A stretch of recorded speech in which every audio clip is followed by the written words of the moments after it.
Okay, let's see. I should...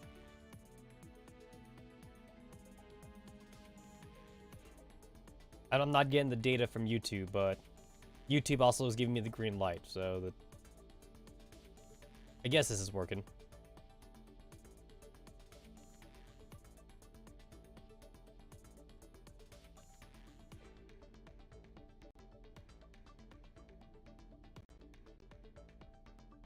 Okay, yeah, so there we go. Okay. Now we're live. First time actually that I've seen YouTube like not been able to like show me like a live cam of like that I'm streaming. I'm getting a green light from it, but like it can't show me that I'm streaming. I've never seen that before. Oh, there we go. Now it's working. Okay. It didn't work at the start. There we go.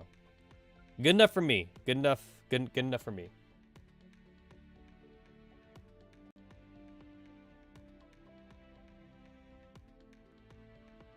But, yeah. Yesterday I had some, or the day before, I had some good sushi. I had some good sushi with some sake, but I might have drank a little bit too much, and I was a little bit hungover, so I literally spent, like, all day yesterday, like, sleeping. And then, like, when I finally woke up, I was like, I don't know if I could force myself to stream. So I had to skip to yesterday's stream. But I'm good. I'm good. I'm refreshed. Had some, just plain rice. Plain rice is nice, with just to fill your stomach sometimes. And also, like, just as something to almost, like, cleanse your stomach of, like, toxins and whatever, you know? Anyway,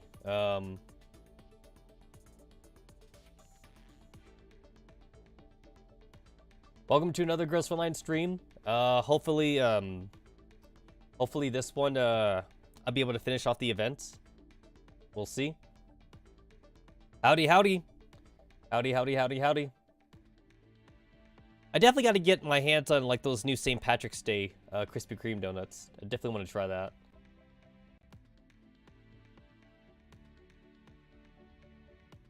Anyway, last time we left off, I, gadgeted a ton. I almost got everybody, but I didn't. So that kind of sucked. But yeah, good enough for me. Good enough for me. Down to 56 tokens. So, eh.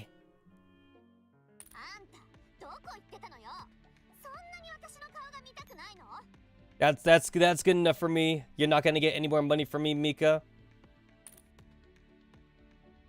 It's very funny just how little money Mika makes. It's funny how, like, something like this can be a passion project. Just because like the main dude has like a rich daddy or something like that, you know?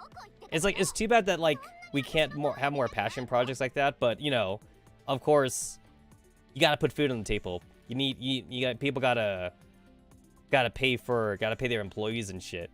That's why Square Games costs like $20 million to make. So yeah, all of them. That's your answer. Check the last live stream, but basically all of them. But yeah. Anyway. Last live stream was a little bit too late, so I was only able to get through like 4 of these missions, but we'll see. We'll see if I can just finish off the rest of this. 4 out of 15 though. That's a lot more than like what I'm used to. I'm used to like all these little side events only being like 4 missions total, and then that's it. Yeah, some of the previous side missions like really tiny, because you know they're meant to be like side events. They're not meant to be like a main event. So seeing the 15 here is definitely a surprise to me. I thought it was just gonna be like the 4 squares like we typically got like in the previous side events. Nice that I unlocked the farming stage early though. I mean, to be fair, in the past, whenever like I couldn't get through an event on one day, I just redid like the first stage like over and over and over again. Since of course I have to save it for a live stream. It would have sucked to have to like redo Terrible Ghost like every day until my next live stream though. Since like this is pretty annoying to have to do. But yeah.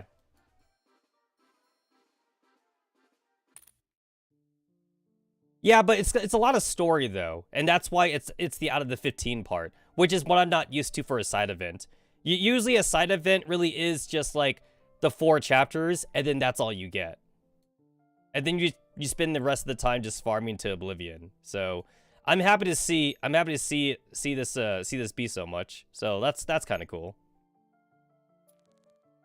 It gives us something to do for like the next event. I know that like a lot of newbie players, they're all like, Mika, give us time in between major events and shit. Me, I'm the opposite. I'm like, shit, catch me up to Chinese server.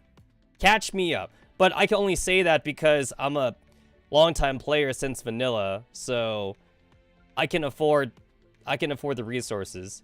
Like, I have to keep on reminding myself that like I'm not the norm, and like so many players are actually casuals. So like a lot of them only have like maybe like 10,000 resources. So like they literally only barely have enough just to like make it through like a singular event. And then like people cry bloody murder whenever like we get like a next major event within like a 1 month time span, or whatever like that, which is hilarious, which is hilarious. But yeah, I'm not the norm. I'm not the norm. And it has nothing to do with the fact that I've spent money on this game. Like, it's not like I'm using that money to actually buy resources just because I've just been a long time player. And then I also have to remember too that people can't even finish theater as well. A large majority of them cannot finish theater. So, yeah. Short for you. I mean, you're part of the problem too, though. Because you and I don't count as... We basically don't count as casual players. Although these days I count myself as semi-casual, since I really only log in for dailies, but...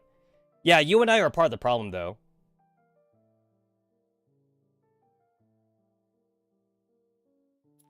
Anyway, let's get to this.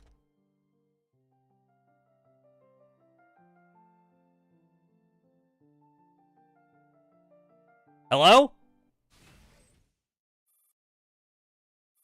Fuck, I think I need to restart already. Let's see, March 14th, 10 a.m. It ain't March 14th no more! Ursika's Lab, Griffin Base. Ah, yes, we turn Destroyer into good old Super Downer Gate again. Nice. If you make any more trouble, I'll send you to Dreamer. No! I'm still really pissed off that, like, we never got any canonical story bits about Samus Ferris joining Griffin. I'm still really pissed off about that. The closest thing we ever got to any canonical bits about Samus Ferris joining Griffin was just Architect. Like, she's basically the only one. Architect and, like, a little bit of Gager, but everybody else is kind of like they're just here. They just randomly showed up. And that pisses me off. Especially with how important they are now to like the main story, you know? It's like we would be dead if like literally like Agent and like Alchemist didn't come and save our asses, like in Point Cure Recurrence. We would be dead if Agent didn't come and bail our ass out. So it's all like, you know what, the least they could have done is write in Agent somehow or some shit, you know? I don't know. It's also kind of interesting too that like Agent really did become like the de facto leader for Samus Ferris because Eliza is off doing like her own bullshit again. You know, like I feel like we skipped a ton of crap. I mean, I get it. The main characters is anti-Rain. I get it. And then like semi-main characters is Team 404. I mean, like the game was never about Samus Ferris, but like I don't know. This kind of feels majorly important just because, like, they saved us. We would not be here.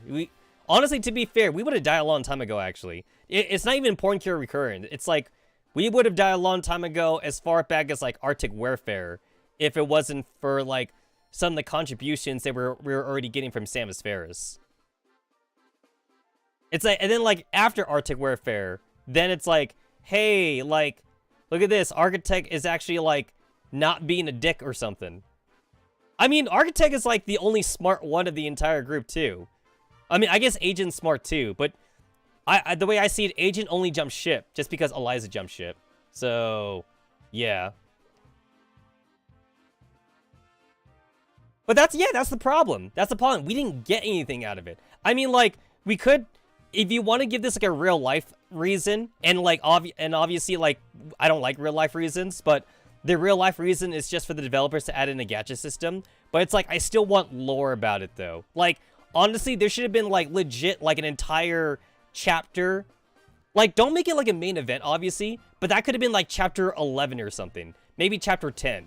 They could have been like chapter 10 or 11. It's like that explains, they could have dedicated an entire chapter to just like the capture system and how like Architect also was like very important to Hawks and shit. Honestly, like we get like literally like a paragraph from Persica about like, oh yeah, Architect was very indispensable to making Hawks. That's why you guys can fight Paradias. It's like, yeah? Tell me more. No, that's all you get. That's literally all you get. It's also funny too how like canonically wise, but not gameplay wise, or I guess now it's gameplay wise. Now it is, but you know, if you have played since the start, it's not gameplay wise. But like canonically and gameplay wise now, you have access to Architect starting from like Arctic Warfare actually. But like if you had played since the beginning, technically we didn't get access to that until like chapter like 11 or something.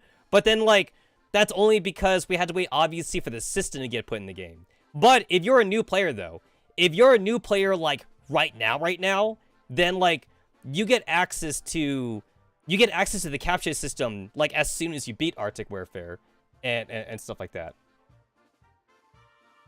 No, not a minor event. No, I wanted it to be, like, an actual chapter. Like, I think it's that important that it should have been a chapter. Like, honestly, like, okay, like, take out, like, one of the night chapters, because the night chapters don't mean shit. Like, remember night chapter 10? Night chapter 10 is us watching some of the girls, like, do fuck all of shit, you know? So, like, I don't know, like, they could have done that too. Like, replace, like, one of the night chapters, because night chapters aren't actually story relevant. They could have, like, made that, like, entire, like, Persica chapter, or, like, an entire, like, Samus Ferris chapter or some shit, you know? Like, that's basically what I'm saying. Don't make it a random event, because random events aren't permanent. I wanted to be like an actual permanent thing. So, yeah. Exactly. However, technically, it wasn't unlocked at Chapter 7. Not for me and you. I mean, you've been playing this game for a while, too.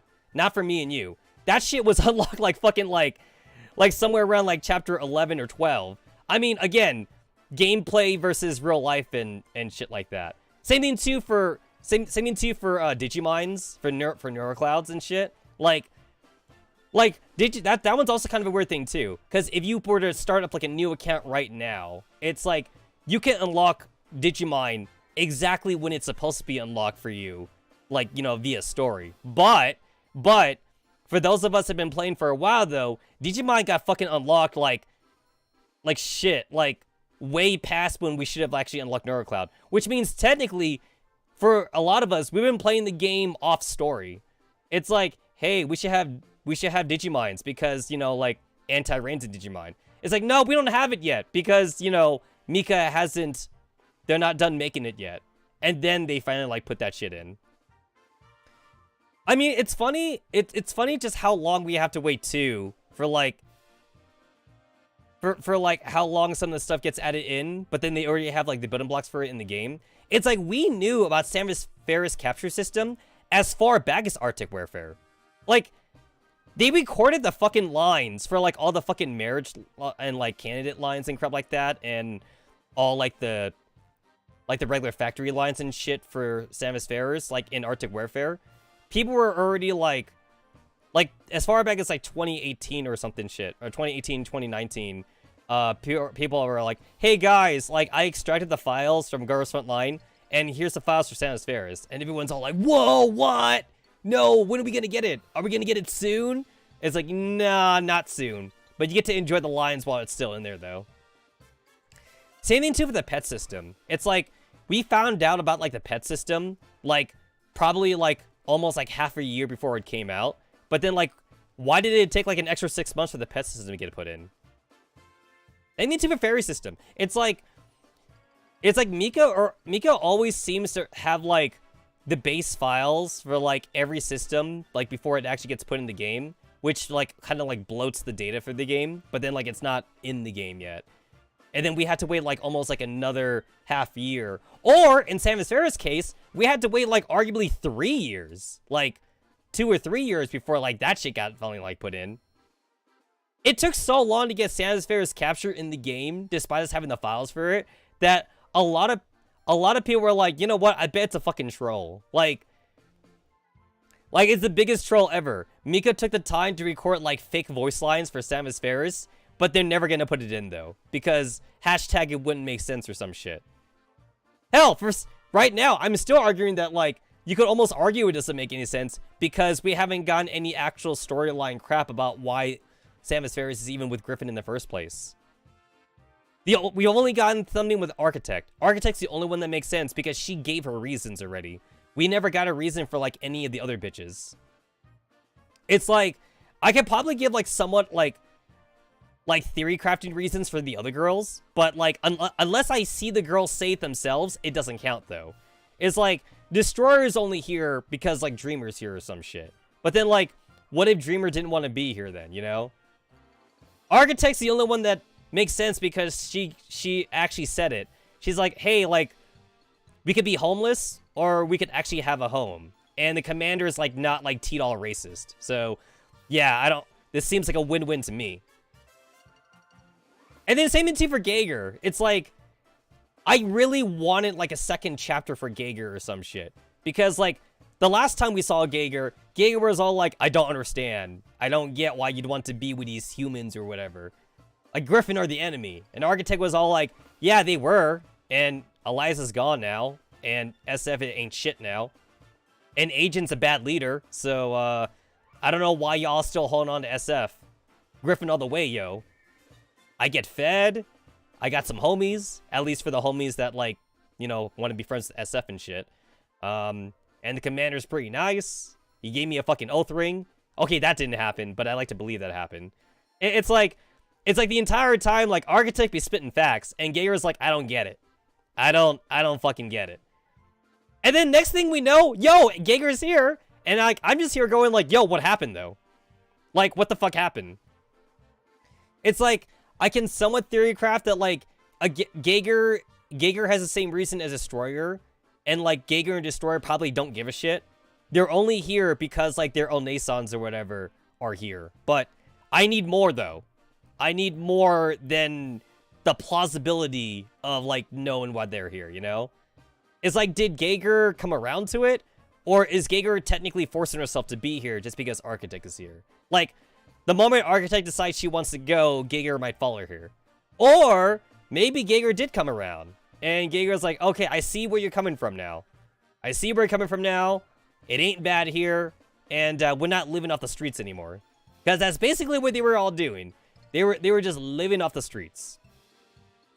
And then I have like a further question now. It's like, so Agent was like de facto leader after Eliza left. So like, now I want to know more about like the abandoned like SF bases like all around and shit. It's like, so are there our bases now technically? Like, can we take the resources from them? Because that seems to make sense to me then. Like all the other base, because like, it's not like every SF base like fell into the wayside. A lot of the bases were like fully up and running, but like obviously they couldn't compete with Griffin anymore, but they were still running though. So once Agent joined Griffin, it's like, so like, can we take the resources now? I mean, you're with us now, so yeah, like, take whatever shit you got. Take your ammo, take all your like little like soldier boys or whatever. Take your tech. I'm sure Persica would love to take the tech that's like available like in all the SF bases and shit, you know? And it's like honestly, like I want like a Persica chapter. We need like a Persica chapter. The closest thing we have to a Persica chapter is Project Neurocloud. Oh wait, never mind. That's Persicaria.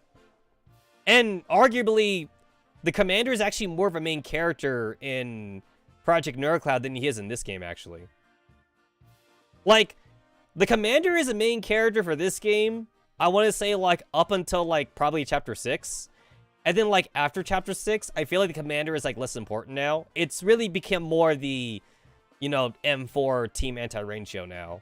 And the commander just kind of, like, just, you know, he's there just to be the, just to be general backup. He's there to be the one human that, like, links everything. Whereas, like, in Project Neurocloud, the commander is like, well, if the commander wasn't there, then there is no story. Whereas, like, here, it's like, if the commander wasn't here, honestly, Persica might be the main character. Or, I guess Persica would be the human main character.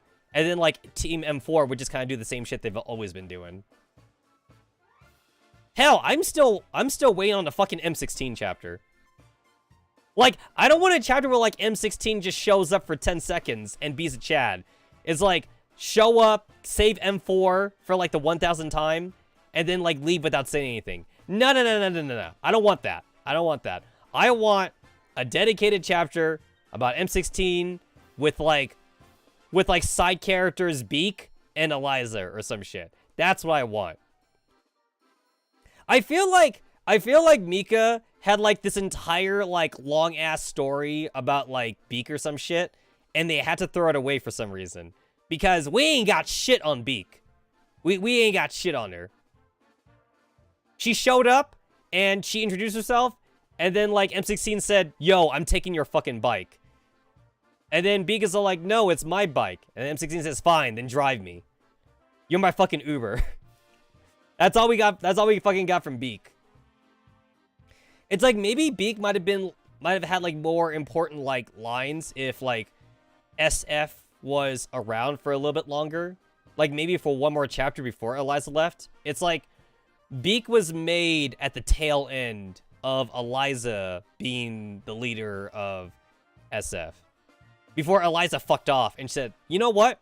I'm gonna do what the rest of the Eastermers are doing. Because technically I'm an Eastermer as well. I'm gonna do that whole, like, emergence thing. We're gonna do that fucking fusion shit. I'm gonna go do that crap. And then, like, probably Agent on the side, you know, because Agent was always second in command. Agent would be like, what about us? And then Eliza would be all like, what about you guys? I don't give a shit about you. I never gave a shit about you. And then, like, I'm willing to bet, like, there was probably, like, some great, like, character development there for Agent. And, like, basically, like, the one reason that they were created was because Eliza needed an army. And Eliza was doing the whole, like, avenge father kind of thing. I mean, like, even as far back as chapter 0, to be fair. Or, I guess, technically, chapter -1 or whatever. Like, Eliza was already trying to fuse with M4. But that's before, like, we, the player, found out about the whole Eastmer crap and the whole, like, Lunacia bit and whatever. Like, before we even found out about Lunacia's shit, all we got was all like, oh, Eliza wants to fuse with M4 for whatever stupid-ass reason. That's, like, where most of the drama's happening right now. And then, like, once we find out about, like, the Eastermers and Lunacia and the whole thing with William and crap, we're like, ah, shit, this actually goes a little bit deeper. And now, like, Eliza's, like, trying to, like, do more fusions on her own and shit. Which, I'm definitely waiting for, like, Eliza and M4 to actually, like, fuse together, like, willingly and shit. For, like, extra power or whatever. I don't know, like, at this point, it's not even tech anymore. It really feels more like magic now.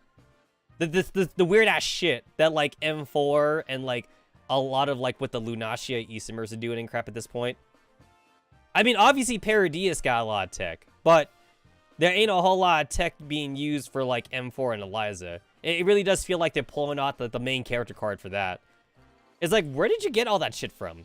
I don't know. I found it in a factory. It's like, that's like their, like, #1 bullshit excuse, too. It's like, where'd you get all that extra stuff? I found it on the ground. It was, like, an abandoned factory or some shit. Or I found it, like, in this weird black box. Like, black boxes have been used, like, in, like, fiction, in, like, fictional crap for, like, as far back as, like, the fucking 1800s. Anything to like, explain, like, unexplainable, like, technology / magic or something. It's like, yeah, like, it turns out, like, the submarine base actually had, like, a basement to its basement. And there was, like, there was, like, a black box in there. And then when I opened it, there was like the sword of like heroes or some shit. Yeah, we can start to do some fancy shit in here now. And now I have like this mighty sword that shoots lasers or something. I don't know. Kind of makes me want to go back to pre-con, but I couldn't stand the main character in pre-con. Way too much of a self-insert, that game. Yo, you bitches see the fucking, like, Persona game coming out? I do not like how it's a fucking rehash of Persona 5. I am not liking it. I am not liking it. And I know it's because Atlas, they're not done, like, they're not fucking done, like, you know, like milking, like, the P5 series. But it's like, guys, it's already been a few years. Just start making P6 at this point. Or at least make, like, a P5 arena game or some shit, you know? They're not done yet. They're not done milking P5. And I know that the new Persona game is technically not being made by Atlas, but, like, they still gotta take responsibility, though. Basically, it's like the same shit about, like, how Game Freak didn't make Brilliant Diamond and, like, Awesome Pearl. Like, that's why that game kind of sucked as a remake. But, like, we still gotta blame, like, Game Freak and Nintendo a little bit, though. Because, like, hey, listen, you guys signed off on this shit. You may have hired somebody else to make the game, but you signed off on it. Meaning you thought that the product, you thought that the end product was good enough. You know? Same thing, too, for Super Neptunia RPG. Same thing, too. Same thing, too. Like, that game was hot dog shit. Like I really want to like it. I really want it to like Super Neptunia RPG. It's like, hey, it's a Neptunia game. And that's weird. It's like a weird, like, platformer RPG kind of hybrid thing. I guess they're doing something different for once. But then you find out that they didn't make it. It was like some, like, Canadian company. And not that there's anything wrong with the Canadians or anything like that. I'm just saying that, like, since, like, the main guys at Idea Factory didn't make it, though, there was definitely, like, a lot of quality issues with it. It's like the only good thing about, like, Super Neptunia RPG was, I guess, the voice work. But, like, that, I don't know, like, kind of hard to fuck with the voice actors. I don't know. Kind of hard to fuck that up. God damn, like, I want to quit. I want to, like, stop live streaming this. But it's like, you know what? I'm in it. Let me see, like, how bad it gets. And, like, and then we found out that, like, not only, like, did all the characters have amnesia, not just Neptune, it's like, they wouldn't get their fucking memories back until, like, the literal end of the game. It's, like, great. It's like, now they're the same characters that we know. It doesn't matter anymore because the game's fucking over. And then, like, the only thing left to do at that point in the game is, if, like, you want to do, like, extra, like, achievements, or if you, like, want to, like, 100% it or shit. I don't know. The OCs in Super Nintendo RPG also seem kind of weak as well. Like, I usually like the OCs, like, in every Neptunia game, but in Super Nintendo RPG, I don't know. I don't know what it was about these bitches, but I felt like nothing. I felt like absolutely, like, nothing from them. I don't know. I don't know. Here's hoping that the Severin Kagura spin-off is better. I know that that's already out, but, like, I haven't had a chance to live stream that yet. So I definitely want to get my hands on that. I don't know. And then, like, I look at shit like this, like the assets, and, like, it's obvious that, like, there's a lot of copying and pasting too from, like, the previous games into Super Nintendo RPG. And while I'm not faulting the Canadian devs for, like, reusing assets, because, like, Idea Factory already does that anyway, it just seems like there was a lot of reused assets in Super Nintendo RPG. I mean, like, Super Nintendo RPG obviously got, like, a lower budget compared to a mainline game. Honestly, it really does seem that, like, a large majority of the like, the budget probably went to, like, just, like, the pure voice acting. And again, that was like arguably like the best part of the game. That was arguably the best part, but I need more. I need more than just that to like. I mean, voice acting is honestly, it's still like optional for me. You know, I didn't have voice acting back when I was young. You know, you don't need voice acting to make a compelling story, but I guess companies they're more like threatened now. They're more pressured to like do voice acting in every game, which is why they have to spend $1 million on like good voice actors.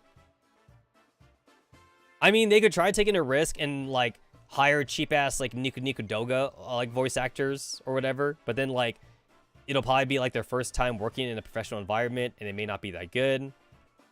I noticed that like they tend to hire like cheap voice actors for like crossover games. Like whenever they can't hire like the real voice actors for the characters. Yeah, crossover games tend to get like the lowest like the lowest budgets, the lowest like development teams for. It's like, hey, like people will buy the game because like it has like their favorite waifus or characters in it. So we don't even need to use the same voice actors. Just get whoever. Just hire the cheapest people you can get. As long as you can find someone that like has like a similar voice, it's good enough. It's good enough. And then for some reason, a lot of these like crossover games, they always have to make like a stupid OC to tie everything with. It's like, why can't they just like use like, one of the characters they already have as the main character? Why they gotta use a fucking OC? I don't know. The OCs are always like a hit or miss for me too. It's like, if I hate the OC, it kind of like makes like every other part of the game suck then, because like the OC's always like the main character, but then like I despise the main character, so I don't want to see more of them. But then like every cutscene has them in it. It's like, oh god, oh look, it's one of my favorite characters from like that one game. That's cool. Oh, they only had like 3 spoken lines. Now they're gone again or whatever. I don't know. I don't know.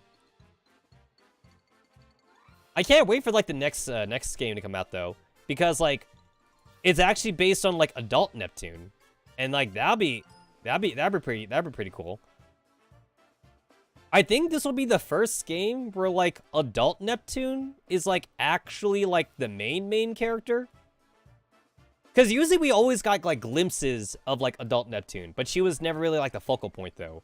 Because people like, I don't even want to call her a loli. Neptune's not a loli. I don't want to call her a loli, but people like the Genki girl, younger Neptune. But this is going to be adult Neptune focus. And it's not Purple Heart though, because like a lot of people like say shit like, oh, like Purple Heart is adult Neptune. It's like, no, they're completely different. Like Purple Heart's just Purple Heart. Like Purple Heart's like her own character. Like compared to like Blanc and Vert and, you know, Noir, like all of their heart versions, their CPU versions they're just the same person. They're just like a transformation. It's like Neptune's different for some reason. They never really even explain it, but like Purple Heart is like Neptune if she did grow up like super serious and whatever like that. I don't know. They still haven't explained that. And then like adult Neptune is like actual adult Neptune. Like adult Neptune like actually like is Neptune if she did grow up. Where like she's a little bit more mature, but it's like still like Neptune. I would love a game to be centered on Purple Heart though. Like that'd be kind of cool. Like maybe if Purple Heart couldn't transform back or something. Like she was stuck in like Purple Heart form or whatever. I know that like it uses like CPU power and shit, but like maybe that'll also be the drama of the game though. It's like she's stuck in CPU mode and she needs to turn back. And if she doesn't turn back, then like she'll keep using up her power and then she'll die or some shit. So that could be interesting for a game. And then like the entire game would just be based around like the characters getting used to Purple Heart, because Purple Heart's like such a different personality compared to Neptune. They can also show off too that like Purple Heart does have like a little bit like eccentricities from Neptune, but like just a little bit though, like not entirely or whatever. Maybe they could do a thing too where like they don't ship like Noir and Neptune all the time. It's like, listen, I'm much of a shipper as the next guy, right? But the blatant like Neptune Noir shipping in every game though, it gets kind of tiresome though. It kind of feels like Noir isn't even like her own character anymore. It feels like she's more of like, she's just there to be just an extra second for Neptune. She's like the sidekick at this point. And I always thought the sidekick was supposed to be Nepgear. But then like after like they introduced like all the sister characters though, they kind of like forgot about them. Like they brought in Nepgear. They brought in like Ram and Ram or whatever.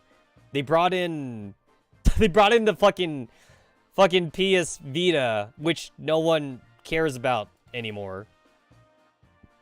Yeah, no, that's fucking sad, by the way. They brought in fucking Uni and like, I don't know.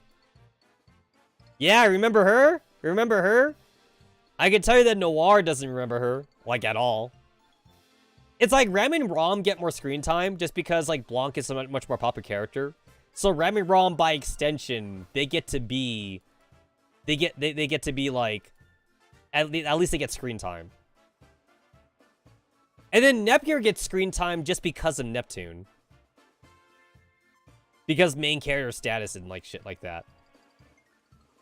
But then like whatever happened to the fucking Vita? Whatever happened to the Vita? I don't know.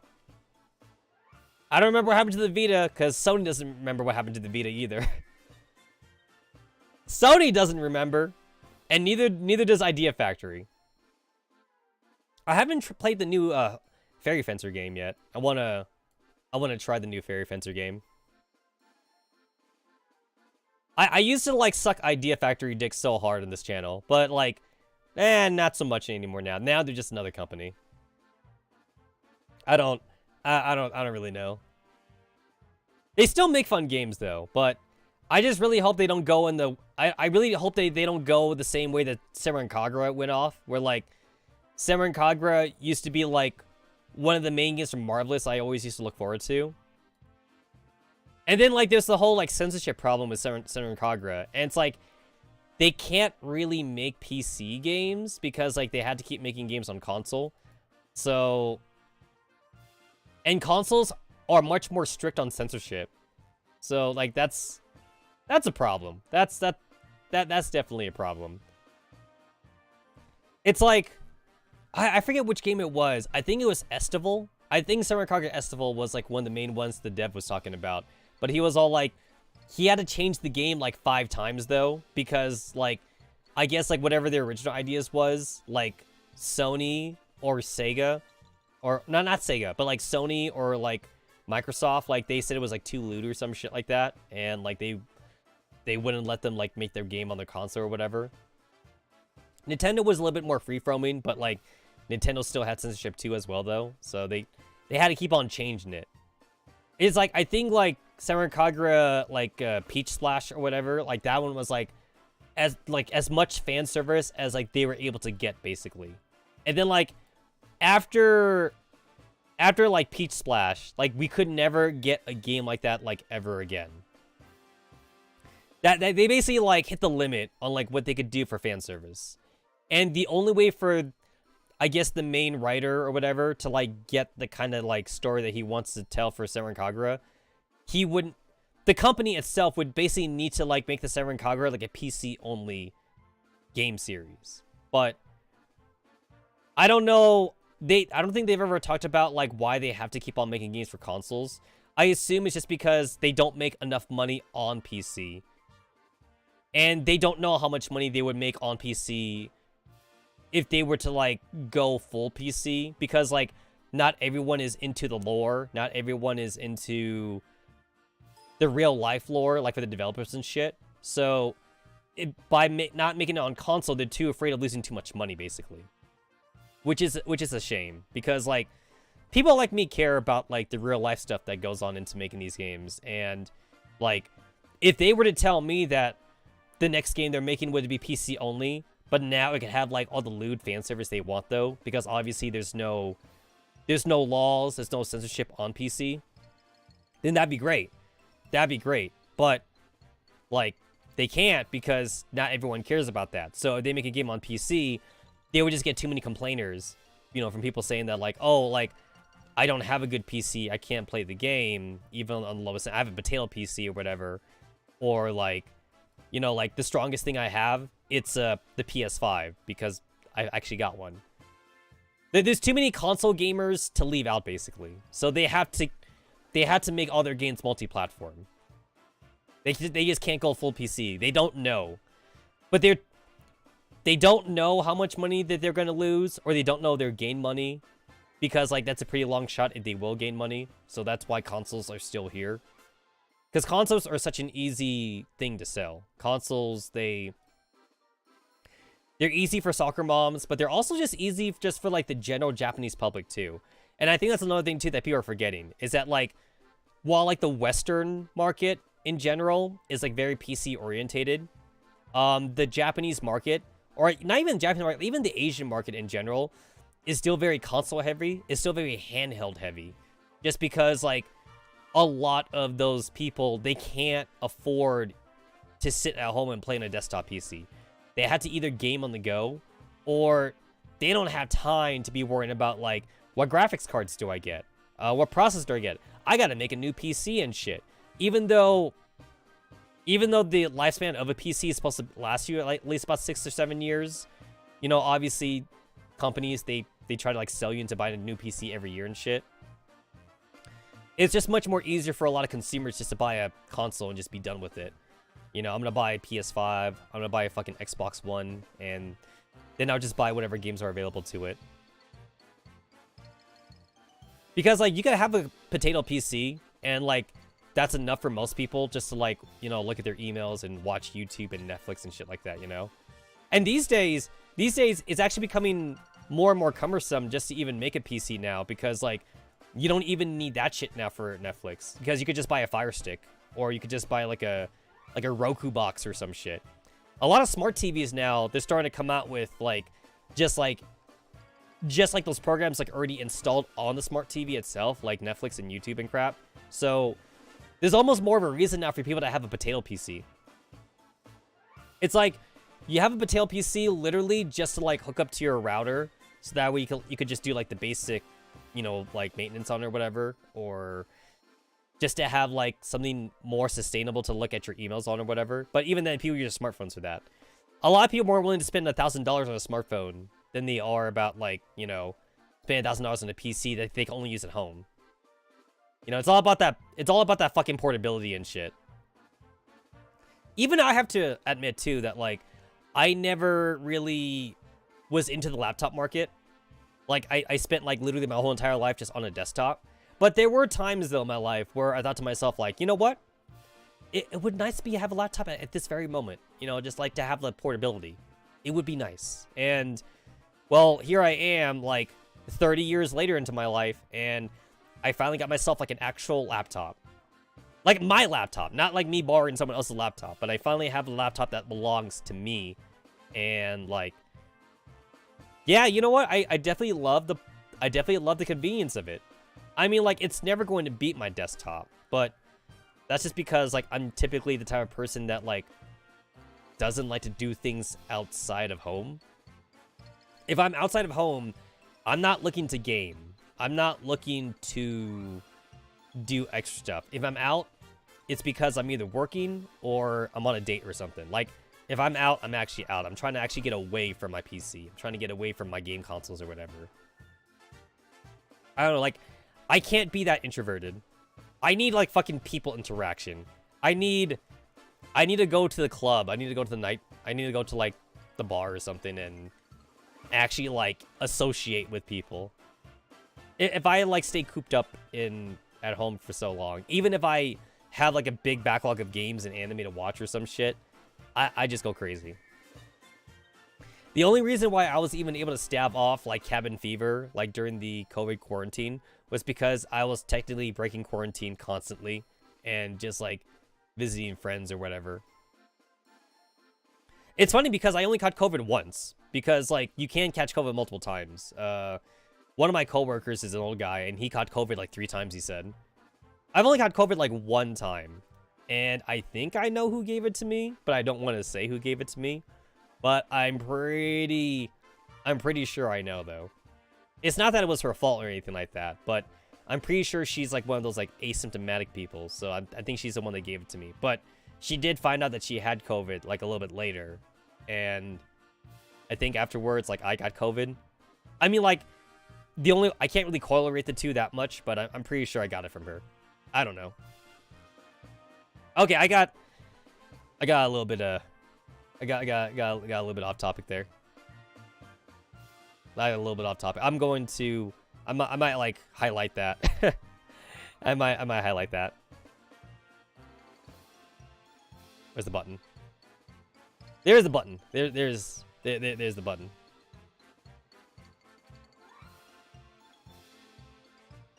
Nobody has any sympathy for Destroyer because Destroyer ate all the chocolates. Too long. Too long didn't read. Too long didn't read. In any case, we made it. And then we had to have Persica, like, make the thing again. Or whatever shit like that.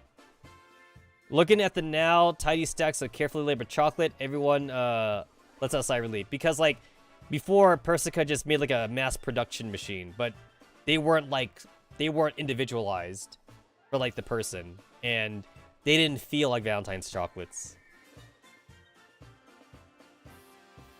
Destroyer almost sabotaged you a second time. But at least we managed to salvage our dignity as Samus dolls. Congratulations, Commander. Yeah, thank you for all your help. I couldn't have done it without you. You know, another thing too I noticed is that, like, I feel like I get like a mood whiplash playing Girls Frontline to Project Neurocloud. So far, Project Neurocloud feels like such a much more serious story compared to like Girls Frontline. That's not to say Girls Frontline doesn't get serious, because obviously it does get serious, but Girls Frontline has like bouts of like unseriousness, especially when you go with the costume stories. But in Project Neurocloud though, everything tends to be pretty serious. Because like, you're exiles and you're like constantly on the run from the Sanctifiers and shit. And then also like the commander could actually die for realsies in Project Neurocloud. I mean, the commander could die for realsies here, obviously, but at least like he's in the real world dying. He's not going to be a vegetable if he dies in the Magressi server and shit. Obviously, he doesn't die in the Magressi server, but he could. Don't thank me. Just remember you owe me. I'll make you regret it. Please have mercy. Commander! What is it now? A weepy Kalina comes running over with a few chocolates. I was worried Destroyer wouldn't mess with the chocolates again, so I just looked through them. Are we short? We don't have much time. No, we have enough. But the labels are missing for these ones, which means we don't know who they're for. What? Only you can sort this out, Commander. Find the intended recipient of these chocolates using your memory and understanding the dolls. Hold on, I just pulled an all-nighter on, and my head isn't the clearest. This is asking for the impossible. Why don't we log the other ones and see? Commander, we're coming! As the morning sunlight shines into the floorboards in the lab, and the dolls' excited jabberings can already be heard from outside the door. The dolls are making their way to the office. Good luck, Commander! I'll go and give out the problem-free ones at the office. Wait, don't go! Using my understanding of the dolls, the Commander stares at the chocolate with the missing labels and gulps nervously. If I end up giving these to the wrong dolls, that's not a mistake that simply a simple apology can make up for. Looking down the chocolates, the Commander heart starts pounding heavily in their chest.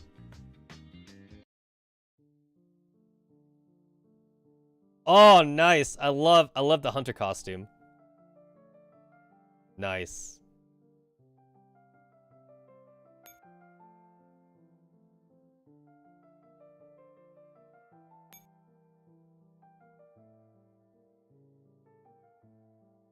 There we go. I was trying to zoom out for a second. Oh, I get it. It's all like all the wedding dress bitches. I get it now. Yeah, I get it. It's the ones that you had to gacha for. Well, not all of them. T7 and 7. No, not no. Which one? Oh, Perska's here too? Oh, that's funny.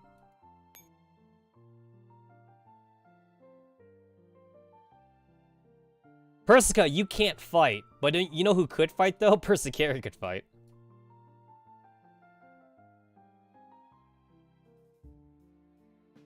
We got the M1 Grand over there. Wait, is it all just the gacha ones?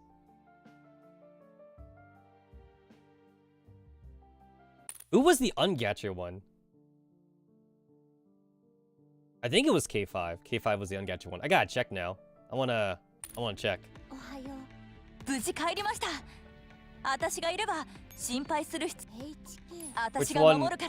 Which one was the ungacha one?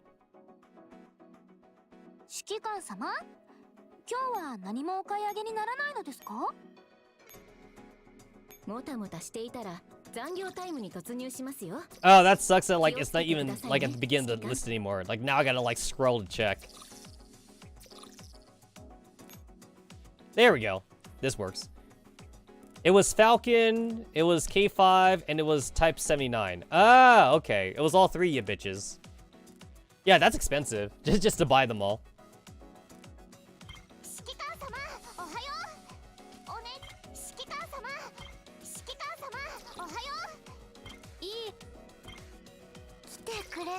Good on Falcon for getting a costume, even though she was just a login T-doll that like no one cares about.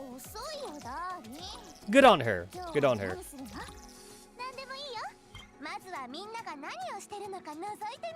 Man, considering that like a lot of these costumes come with like a fucking O3 and shit, like, man, this is getting pretty expensive if you were to buy everyone.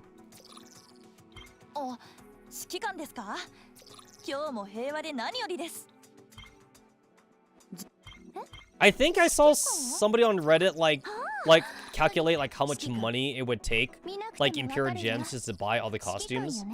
I think it was somewhere around like $2,000 or some shit. And that's just for the costume shit. I'm not even, that's for the shop shit. I'm not even talking about like the gacha. Gacha you'd have to add in like a couple more thousand. I mean like, unless you got like insanely lucky. I think if you were to somehow like win the lottery and get every costume in your first try, then you could get all the gacha costumes for as little as like $300 or something. But like, you know, like that's never gonna happen. It's like, if it does happen, like shit, everyone's gonna say you hacked the game or something. Like there's no way that would ever happen. You might as well go win the Weird Lottery then. You might as well. You might as well.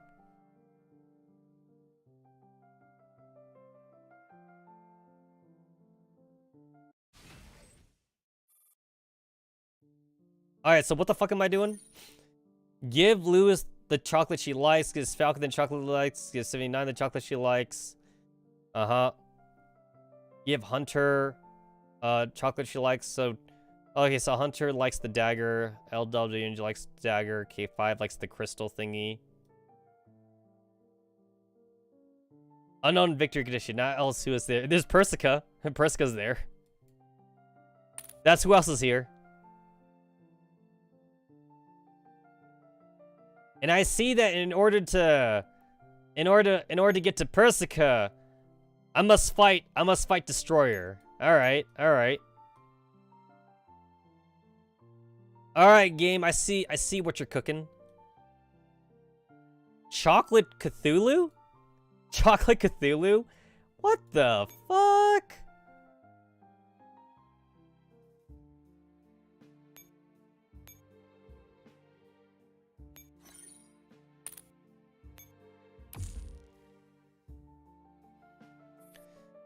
It is recommended that you turn on story playback mode in this stage. Deliver chocolates in the stage are carried over from previous created in the chocolate workshop, the previous stage.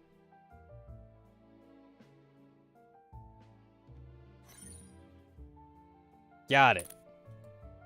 Which I'm pretty sure I can't do here. But my lazy ass doesn't want to turn on now. I'll wait until, like, after I do it this normally the first time. Yeah, I'm not leaving now. Alright.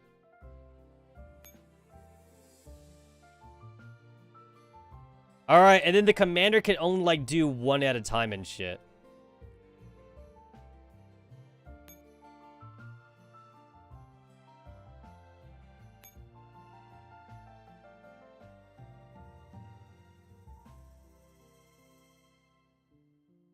Let's see.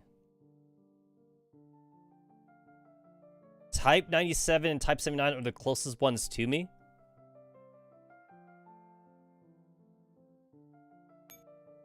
I mean, can I even walk this way? Oh, I can. Okay. So Type 97, Type 79, what are they like? She wants the fancy chocolate. They both want the fancy chocolate. All right.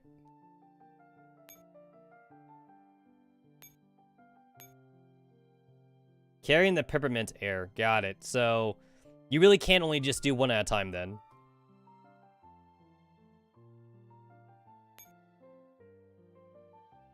All right, so you're stuck on garrison. You're garrison. You are also garrison. The commander cannot fight.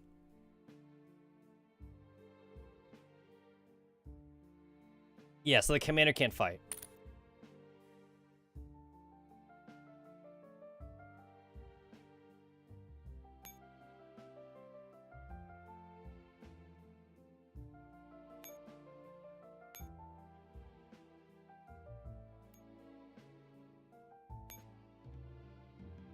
Okay.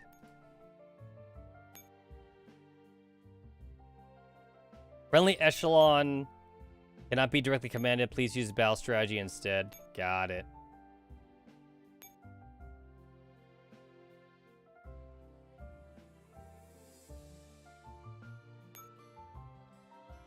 So that's the only one I can move? Because I can't move anybody else. All right.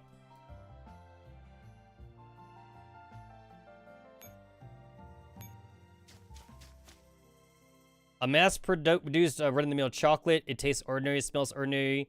In a certain sense, being ordinary is a form of happiness.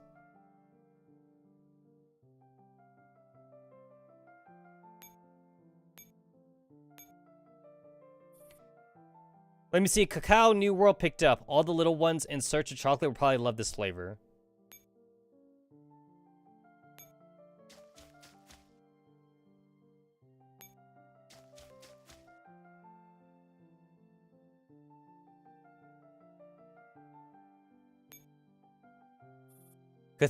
Chocolate Cthulhu picked up.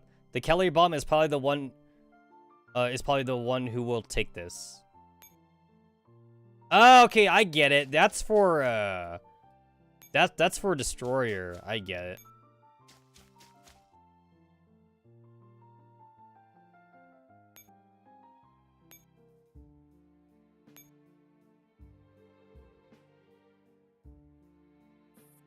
Calorie bomb catches the chocolate happily and sticks to itself. And then if I do this.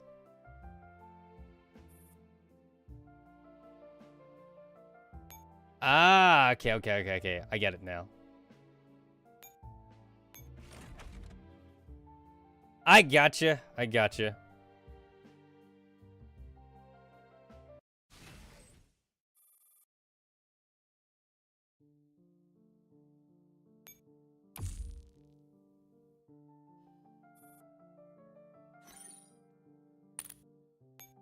Alright, so I'll pick this up.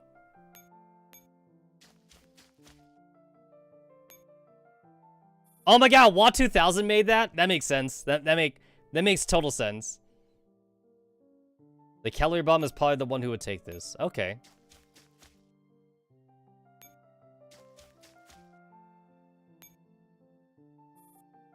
All the little ones in Sir Chocolate probably love this flavor. Got it. So you're talking about the diner gates. I get it now.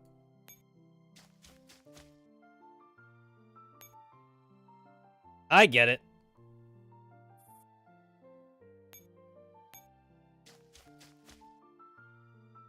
Give chocolate. Oh, that's cool. Like, it's got her face on there. It doesn't have, like, just her, like, her little, like, chibi icon.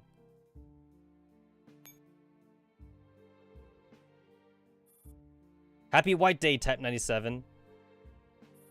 Happy White Day, Commander. How strange. You came to me before going to my sister?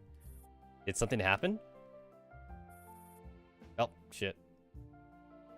It's a long story, but the problem has been resolved. I'll visit the others afterwards. But first, let me give you your gift. Type 97 accepts the Commander's chocolates. Then excuse me while I help myself.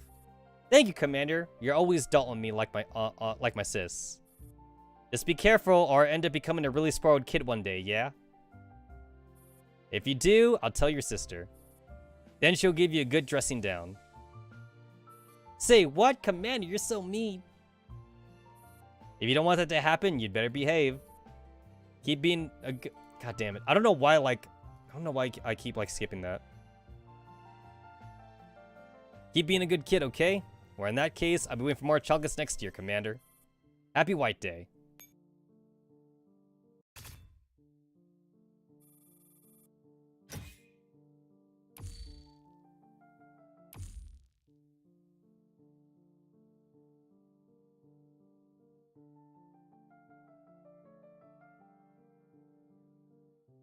Okay. I see. So you're gonna have to... if you want to see everyone's voice lines. Yeah, I see. If you want to see everyone's voice lines, I get it. I get it. I get it. I do think it's pretty stupid that Mika has to tell you to put on the story playback thing. Because, like, I feel like Mika should be able to, like, override that, no matter what your setting is. But you know what, though? We all know that this game is being held together by duct tape. No, this game is being held together by fucking painter's tape. That's how this game is being held together.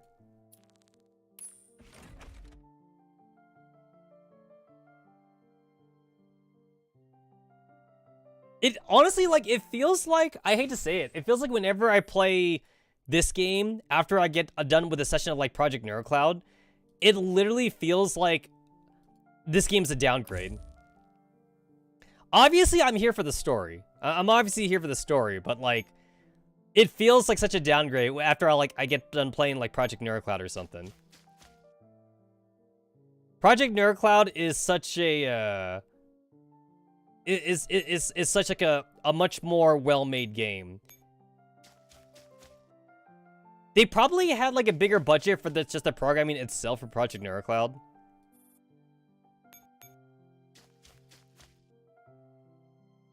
Alright, go ahead and just feed that to you. You're gonna blow up. The calorie bomb catches it and kaboom! Alright. I go give this a type 9079 or whatever. Yo! I hate that, like, their names are numbers sometimes, because, like, I legit, like, get the numbers mixed up. I would imagine that, like, for realsies, though, if the commander gets them mixed up, though, the girls probably would get their feelings hurt.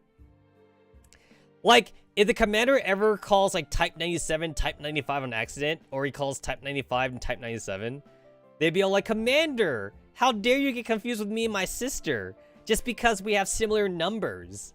It's like, you gotta remember everyone's fucking numbers, you know? You gotta remember that shit.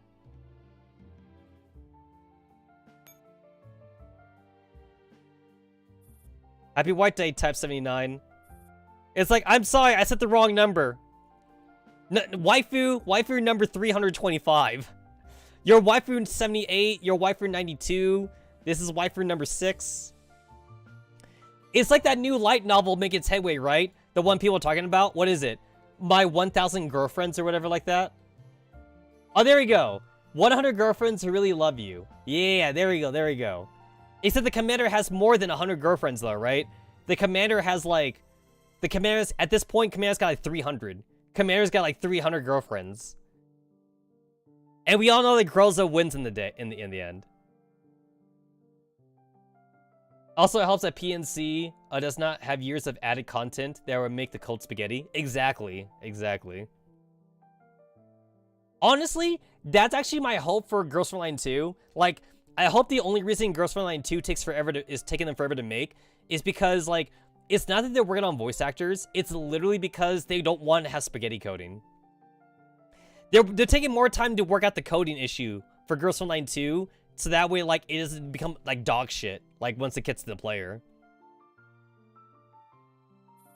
Type 79 holds itself completely upright, like a soldier about to be inspected. You don't have to be so nervous, Type 79. I'm just here to give you your white day chocolate. I know, Commander, but that's exactly why I must accept it solemnly. It's only proper. Actually, the point is to thank you for your continuous support, as well as the chocolate you gave me on Valentine's Day. I'd appreciate it if you could just relax a little. What? Type 79's eyes widen in shock. I see. My formality is actually making you uncomfortable. Don't beat yourself up. This is supposed to be a happy moment. Please take the chocolate. At the sight of the chocolate, Type 79 visibly cheers up again. I messed up this time. But still, thank you very much, Commander. This makes me very happy. Then I'm happy too. Let's do this again next year. Yes, Commander. Alright, cool.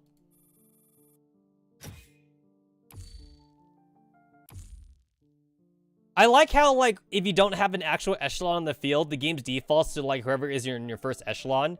So, like, you're seeing Rhino. You're seeing Rhino pop up all the time. I haven't had a chance to actually use Rhino in combat yet. I'm still leveling her up the old-fashioned way. It's like, I have, like, 18,000 combat reports, so, like, I know I could probably get everyone to, like, level 100, but I would still rather level everyone up, like, the old-fashioned way, because, like, I want to not waste my combat reports. It would be a waste, so I can't do it. It'd be such a waste. Alright, so this one, I'm taking this to Hunter. So, the sweet bayonets. There we go. Alright, pick that shit up. Hunter, you helped out too, so I can't forget your chocolate. Because Commander will make everyone his waifu, even the Samus Ferris.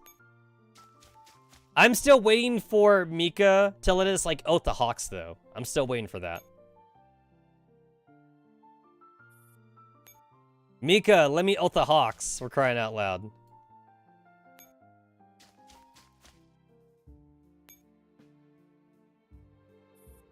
The dessert diner gate runs off happily with the chocolate between its teeth. Cool. Aren't you guys adorable? Oh, there's Lewis.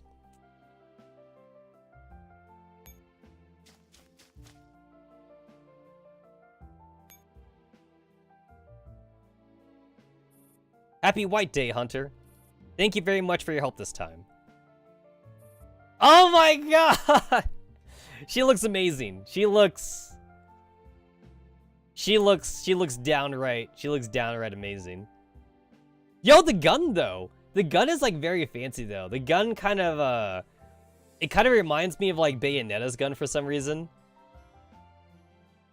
It feels like a Bayonetta gun. Let's see. Girls Frontline. Let me bring up like the higher quality picture here. This feels very, very fancy. I love it.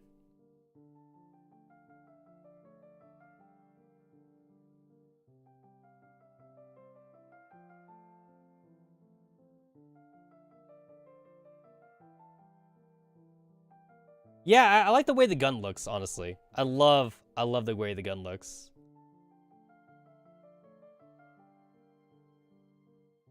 Honestly, like, this costume easily beats, like all the other costumes, though. So it's like Scarecrow, or not Scarecrow. Who was it? It was Intruder. Intruder and Destroyer, like, they got their Christmas and Halloween costume, and then Architect got her swimsuit outfit. But I love this one, though. This outfit is easily the best one. I love that one. And then there's also like the other one. What's the other one? I gotta get back to the folder again. For some reason, like, it didn't save It didn't save like what I went to. There we go.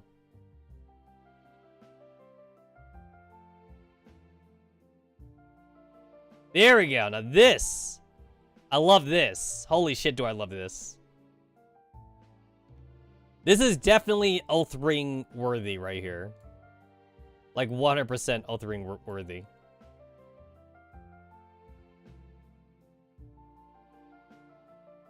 Yeah, I fucking love this. That's amazing. For some reason, I don't know why, I feel like Hunter in this, she actually looks like she's an Azure Lane character. This feels very like Azure Lane to me. Azure Lane definitely has like a certain style to it. I like it, even though I don't play the game. I like the way they do their art. You realize how instrumental my assistance was, so you are entirely an idiot. I certainly thought you'd know better than to return the favor by giving me chocolate that I helped you make. Hunter takes the chocolate coolly, with a cutting remark. You've got a really sharp tongue. The commander chuckles helplessly. If you want other compensation, I'll gladly oblige. But this is different. This is a gift from me, a token of my affection. Humph. That wasn't meant to be taken so seriously. I was just joking. Besides, it was a Samus doll that caused all the trouble to begin with. It doesn't matter. Samus dolls, Griffin dolls. We're all one family now. Hunter? Thank you, Commander. Honestly, like, I feel like this also feels like almost like out of character too for like Hunter to wear. Like, Architect wearing a swimsuit makes sense to me. Because, like, Architect already doesn't wear a lot of clothing anyway. So, like, Architect almost wears a swimsuit 24/7. So, her wearing the swimsuit seems very in character. And then, like, Destroyer wearing a Christmas outfit, that also seems in character too. But I can't imagine Hunter wearing this one willingly. Unless, like, Agent forced her to wear it. Or, like, Intruder wearing a Halloween costume. I feel like Intruder wouldn't wear a Halloween costume either. I don't really know. I feel like Agent wouldn't really care, like, what you made her wear, though. Like, if you gave Agent, like, a swimsuit costume, like, Agent would just wear it or whatever. But she also wouldn't care either if you gave her, like, a sexy Santa outfit. Agent seems very neutral about it. You're welcome. Nice.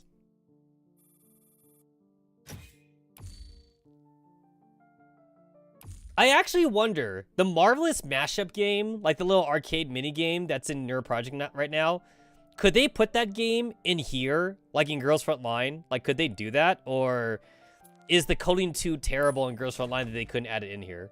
I actually kind of wonder. Could they add Marvelous Mashup in this game?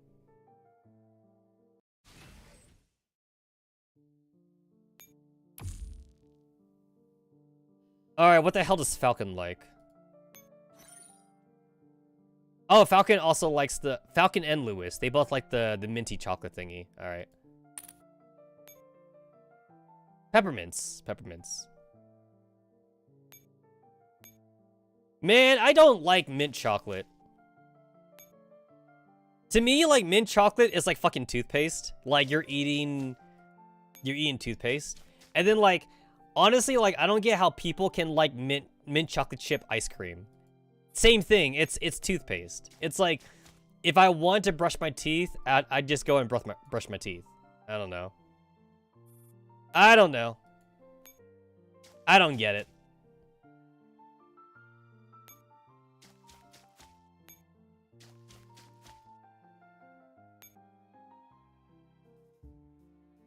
The dessert dino gate runs off happily with a chocolate between its teeth.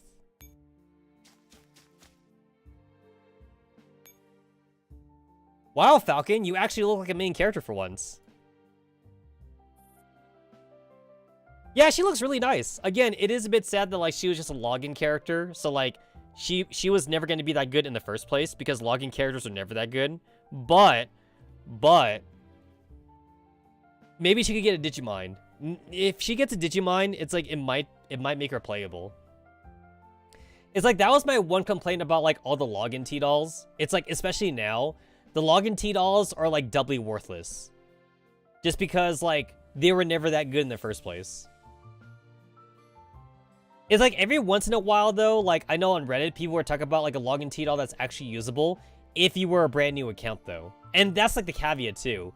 You had to be on a brand new account for like the login TDAL to actually be usable.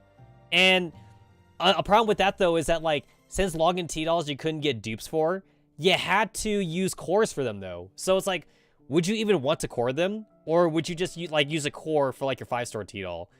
Obviously, you want to save your cores for the 5-star TDAL then. So, yeah, you were never going to use the 3-star login girls. I don't know. It just seemed... they just seemed pretty dumb. But that was back when the game was in vanilla. Oh, little lamb. How dare you keep me waiting for so long? You got some nerve. Sorry, there's been a bit of a hiccup.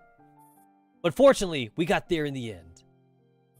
Falcon accepts a chocolate with a smile and strums the chord on her guitar lightly.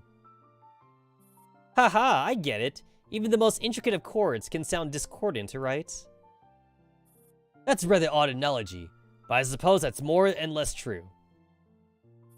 This more or less attitude is what got you in a pickle to begin with, little lamb. Falcon looks at the commander with amusement.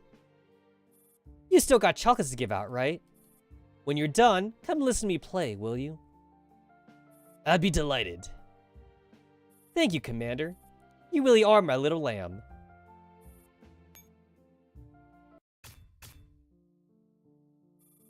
I feel like Lewis shouldn't even be in here because Lewis like literally got her own like little mini events. Lewis got like her summer event where like there was like the imposter and shit. So somebody at Mika must really like Lewis.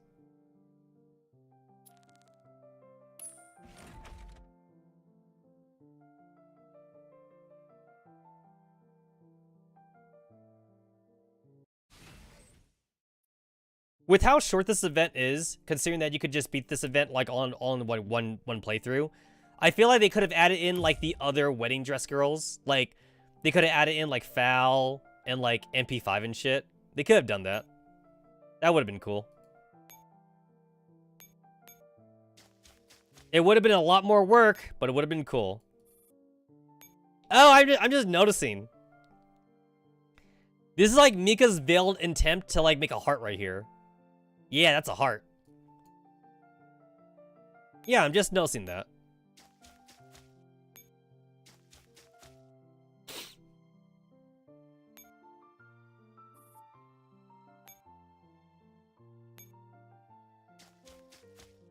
All right, Lewis, it's your turn. It is your turn, Lewis.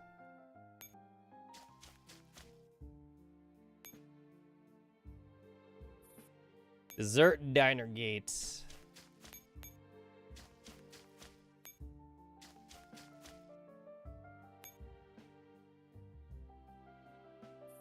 Happy White Day, Lewis. Commander, you're finally here. You're still in your uniform, sheesh. And here I put on such a nice outfit. I don't know, Lewis. That looks pretty lewd to me. That's one hell of a lewd wedding dress outfit you got. And also, like, her chest, like, it leaves, like, no imagination for the chest either. Like, it's very tight. It's definitely a very tight wedding dress outfit. What does the damage art look like again? Let me see. Let me see what the damage art looks like.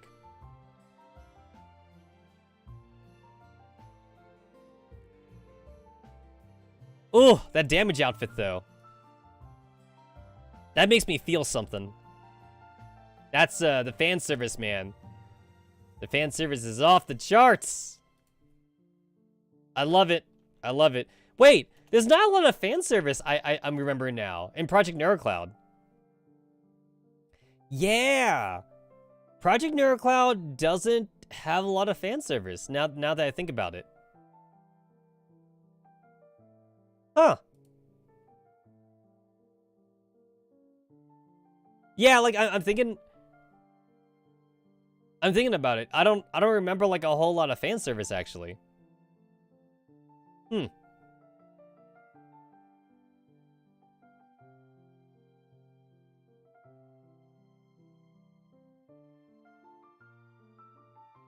There's no damage art in Project Neurocloud. Yeah, there's no damage art. Huh. I just realized that.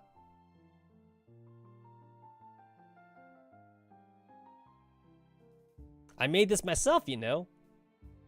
Haha, I still have work after all. You made this? That's amazing.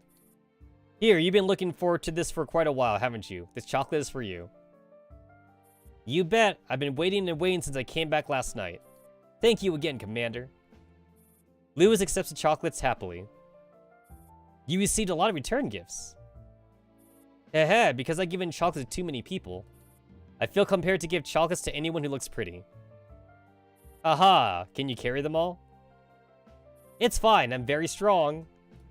Lewis flexes her arms, then adds the commander's chocolates into her pile. Still, your chocolate is special. I'll cherish it. Is it? Thank you. Happy White Day, Commander. Yeah, and to you and to you. Cool, cool. Alright, so like, I didn't think that Persica was gonna be in here, which means I definitely gotta redo the previous stage then, so I can make like the fucking coffee crap for Persica. Persica wants her coffee beans!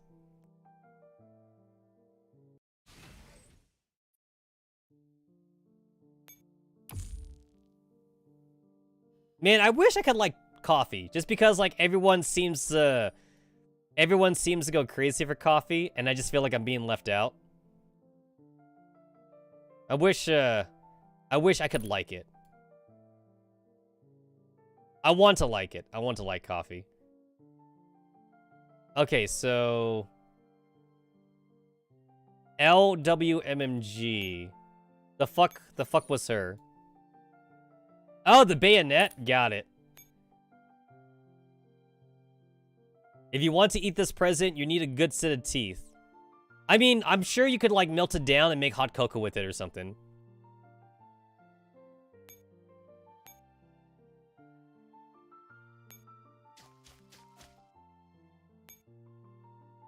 Huh, I wonder what happens if you give the chocolate Cthulhu thingy to the diner gate. I want to see what happens now. What happens if you give it to them?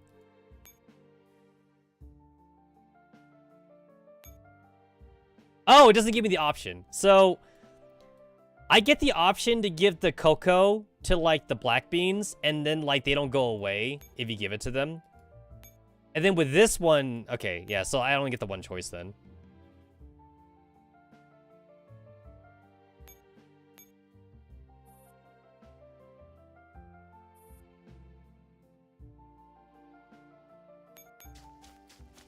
Oh, wait, my thing was lagging. Oh, it was kind of lagging there.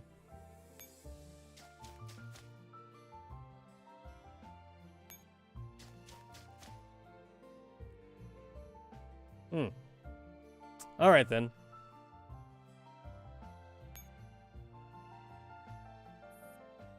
Happy White Day, lamb. Alright, I actually have like a pot of water like heating up with some like chicken in it. Because I'm making some chicken stock right now. For like my dinner tonight. I'm gonna go ahead and double check that. Just to make sure that like it's not like a boiling over too much. I have it on low heat because it's supposed to simmer, but I'm just gonna go ahead and double check that.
All right, there we go.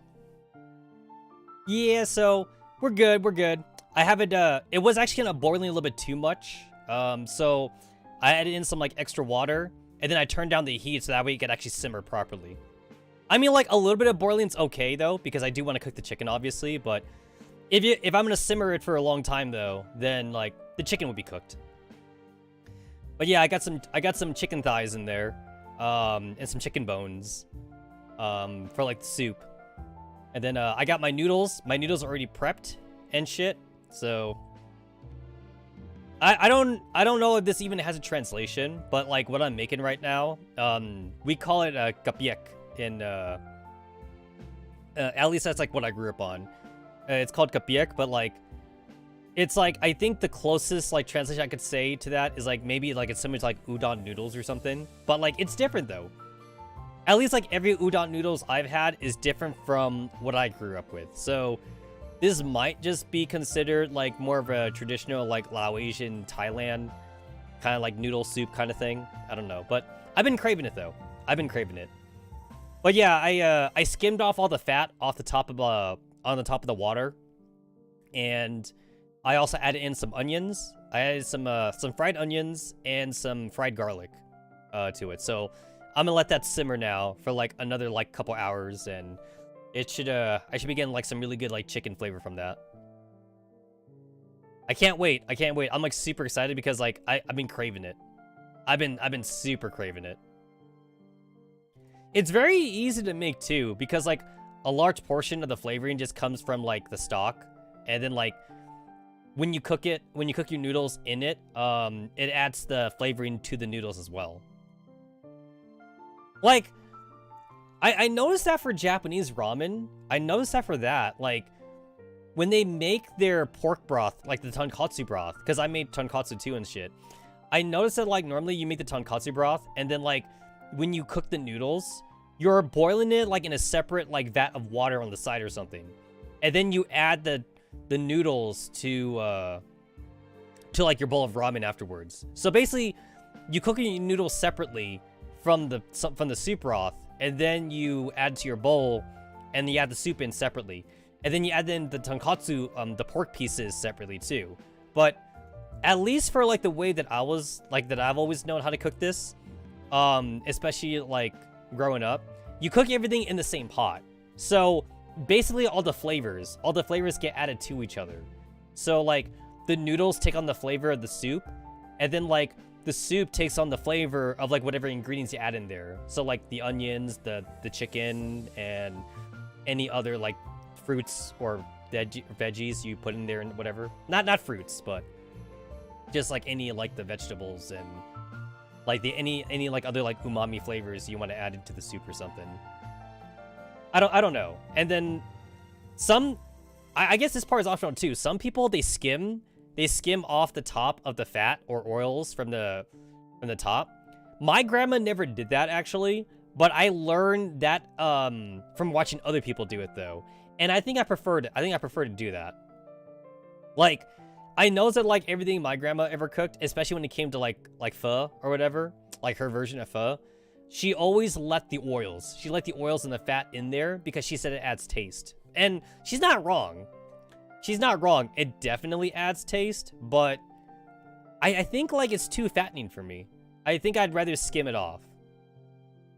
I feel like I'm not losing that much flavor from skimming it off though, because what I did just now, I don't always add in like the other ingredients in like at the very beginning. What I do is I do just the chicken and I do just the water first, and then I add in some salt and whatever. But I add in the spices. I do the spices, the water, and the chicken first, and then like I let it break down a little bit, and then like that way the fat from the chicken and the oils from the chicken, they go to like the top of the pot, and then I skim it off. Now, of course, if I'm feeling super lazy, I don't skim it off, but I do feel like a difference in taste and texture, and I prefer to take it out. But that's just me. That's just me. Anyway, back to the white day. So sorry you had to be on adjunct duty at such a difficult time. Please don't say that, Commander. Yo, what's with the fucking, like... What's with the fucking lady killer outfit? Yo, everyone be wearing, like, dresses and skirts. Lan be wearing, like, fucking pants. She reminds me of Contender, because, like, Contender is also considered, like, in the Boys Frontline category as well. I don't think she was part of the Boys Frontline gacha, though. The Boys Frontline gacha, I'm gonna have to look at it again. I think it was, like, Thompson and Contender and G36 and whatever. I remember they all had, like, guy outfits. Oh, and PKP. PKP was also in the Boys Frontline. Yeah, I should look at that again. I have no complaints whatsoever about my work as an adjuvant. In fact, it was quite an interesting experience. Interesting? Really? Yes, I gather not many dolls have had the experience of rushing to meet a deadline together with you. LWMMG chuckles as she accepts the chocolate. Besides, watching you as you make this presents for us was quite touching. Now you're just making fun of me. Though I do have some thoughts about excessive consumption of chocolate on such occasions. She uses a strap-on for the honeymoon. To prevent wastage, I think it is necessary to recycle any chocolate that the dolls cannot finish. Also, we need to consider what to do about the remaining ingredients. Seeing that LWMMG has slipped right back to the work mode, the commander smiles. I'm very glad I have you all by my side. It is our duty to support you, Commander. Compared to chocolate, being able to spend my days with you is the best present you could give me. Oh, that makes me so sad! That makes me so sad because we know that in Girls Frontline 2, they don't exist anymore. They don't... They're not there anymore in Girls Frontline 2. But I am pretty interested, though, in some of the new characters on Girls Frontline 2, though.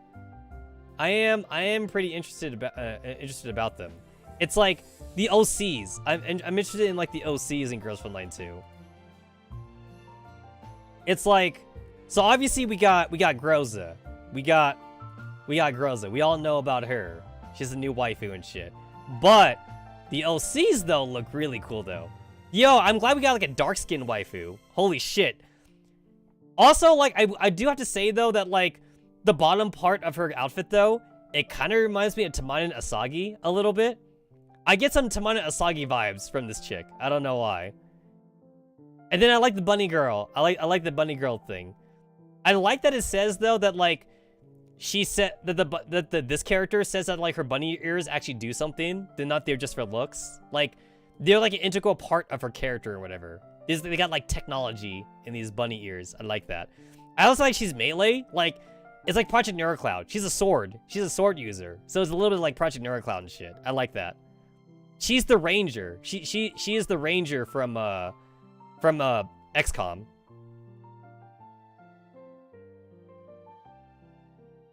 Yo, I like this though. I like this one too though. It's the droopy. It's like droopy bunny ears. I like that. I like that.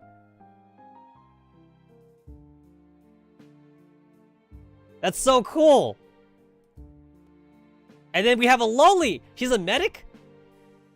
Yo, I've been asking for a fucking medic character, like, for a long time, man. You still worth the tinfoil that she is Garyu AK-12? Yo, why do we not have a medic? I feel like we should have a mechanic, like, out in the field and shit, you know? Why do we not have a medic? Would that be too hard for girls, for Mika to balance right now? Do we have like too many classes in Girls Frontline? We so need a medic class. I mean, we have a medic class in Project Neurocloud at least.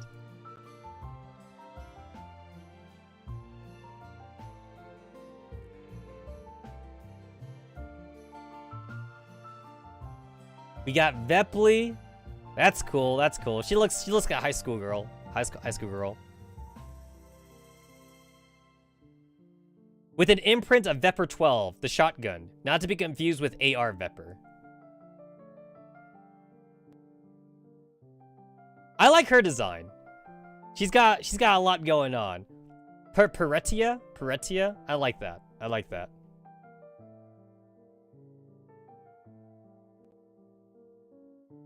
Mei Ling Shen. That sounds like a very Chinese name. Not to be racist, it just sounds Chinese. Mei Lin Shen's parents were demolition workers who died from Elid shortly after her birth due to their unsafe work conditions during reconstruction efforts. After passing from foster home to foster home, she joined a small mechanical repair workshop at age 8, where she gained mechanical skills until 4 years later, when the workshop was attacked and destroyed by Virago bandits, leaving her alone once again. She was then found and cared for by the commander. She now serves as a general mechanic and logistics officer in Amos, who placed in the position once filled by Kalina. So when you think about it, she's kind of like Daughter Zone then. So she's like the new Kalina. She's like the new Kalina, but it says that she was taken care of and cared for by the commander. So it's like we're not blood related. We're not blood related, but she's kind of a daughter slash waifu though. She'd be all like, Commander, you took care of me when I was young. I've fallen in love with you, Commander.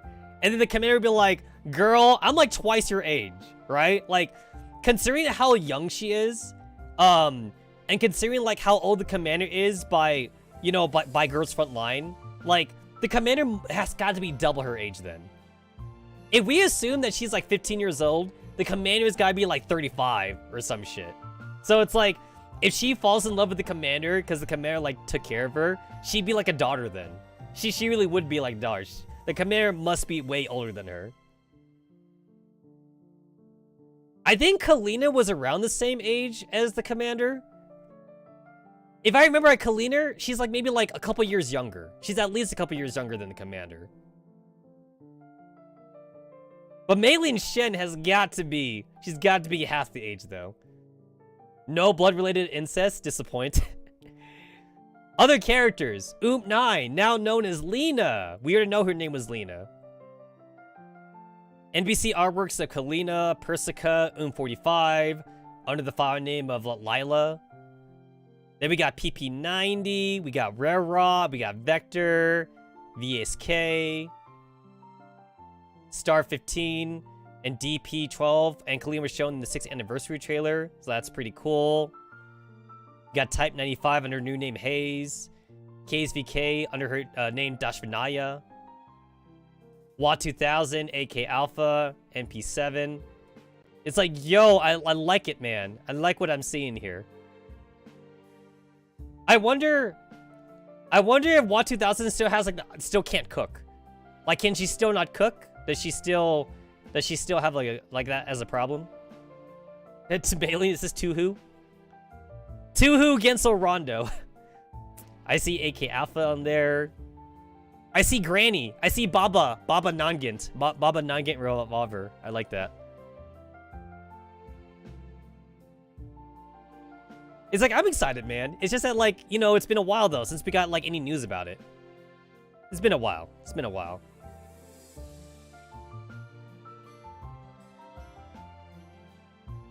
Honestly, like, I'm really hoping that, like, in the Girls Frontline 2, we can actually, like, walk around the city, though. Like, I want to be able to, like, explore, like, the green zone. Explore, like, the white zone. The red zone and shit. I really want to explore the world of Girls Frontline. I really hope that we can do that in the, in Girls Frontline 2. I hope that's a thing. And then, like, Project Neurocloud kind of sucks, though, because, like, Project Neurocloud's, like, not the real world. So, like, Project Neurocloud is all fake. It's all digital, you know? Project Neurocloud don't count, you know? Why is all this shitty flare login HQ handgun girls is in Girls Frontline 2? Well, you know what? Maybe night vision will be more important in Girls Frontline 2. Maybe we can need flares, right? We might need them. Maybe it might be like Fog of War, right? Like how, like, in a lot of tactical games do it, like in Fire Emblem or like Advance Wars. So, like, maybe we'll need the flare so that way we could get through the Fog of War and shit. You know what I'm saying? Watch flare be useful. Watch flare be actually useful in Girls Frontline 2. You know what I'm saying? It'll be useful, man. It'll be useful. Flare might be super important in Girls Frontline 2.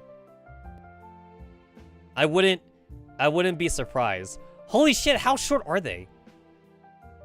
As Fuji would say, Kuni. As Fuji would say, these two are very Kuni. They're so tiny. They're like a pocket Onoho.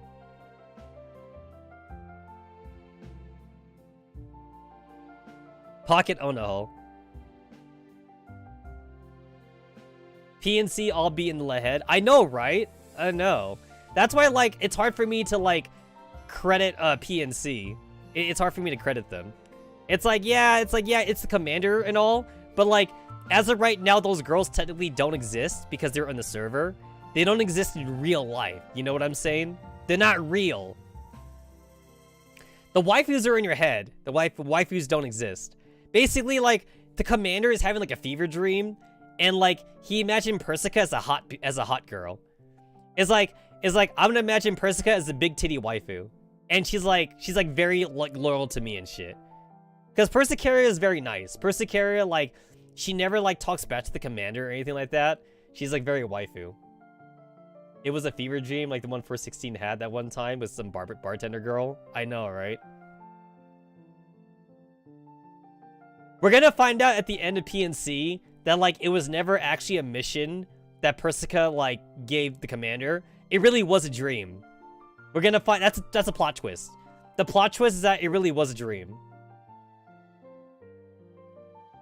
Like, commander's gonna wake up, like, from his hangover. He's gonna be at the bar and shit. And then, like, he's gonna be like, Persica. It's like, did I do it? Did I save, like, Magressi and shit? And then, like, Persica gonna be like, Magressi, what are you talking about? And then commander's gonna be like, the mission. You logged me into the server so I could save, like, Persicaria and Soul and Croquet. And then, like, Persica's gonna be like, Commander, what are you talking about? I don't know any of that. That's gonna be, like, the biggest middle finger that, like, Mika could ever give the player. That it was all just a dream. They weren't real, guys. They weren't real. Soul isn't real. Persicaria's not real. You know, like Croquet's not real. It's all in your head. It's all in your head. Alright, back to the event. I hope life can go on this, like, forever. No! Why'd you say that? Girls Frontline 2, girl. I haven't seen you in Girls Frontline 2. Unless maybe you are in Girls Frontline 2. Actually, she is, to be fair, she is in PNC, though. LWMMG is in Project Neurocloud, so maybe she'll be in Girls Frontline also? Maybe. It will. Commander, why you lie? Why you gotta be lying? Remember that fucking meme song? That, like, got, like, a 10 million views and shit? Why you gotta be lying? So lying. Oh my god. Stop fucking lying. I remember that meme. I promise. Commander, you shouldn't make promises that you can't keep.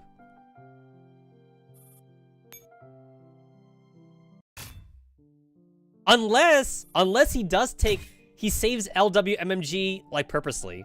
Maybe he saves her in the Neurocloud.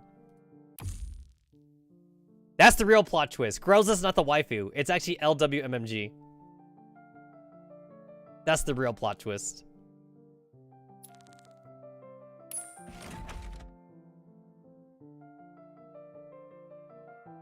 This music is very soothing. I know it's just piano, but it's very, very soothing.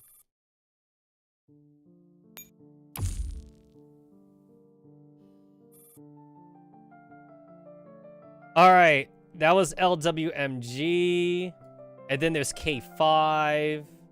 What is... Oh, K5 likes the diamond shit. But before I do that...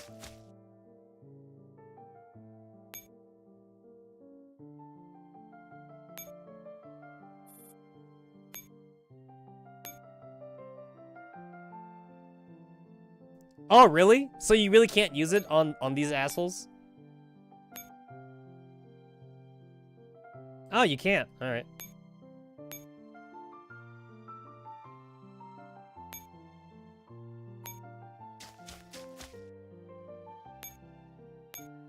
I thought you'd be able to.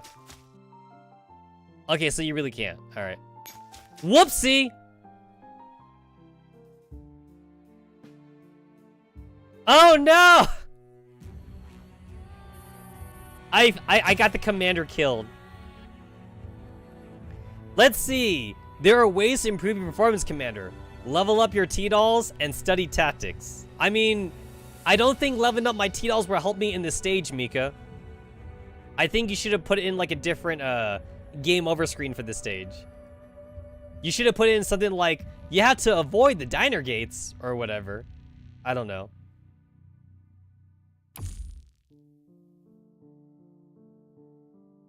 Actually, I would totally love like a Type Moon collaboration. Because like, if there was a Type Moon collaboration in Girls Frontline, then we could get like Taiga's Dojo or something. Like, every time you fail a mission, then like you get Taiga's Dojo in Girls Frontline. And they'd be like, Commander, looks like you died.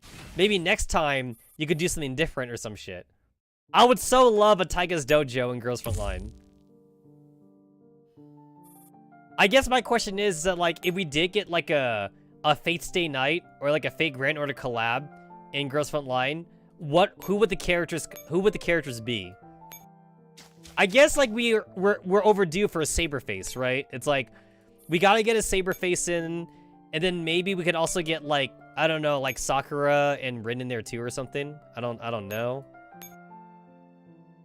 What the hell? Or can't I move? What the?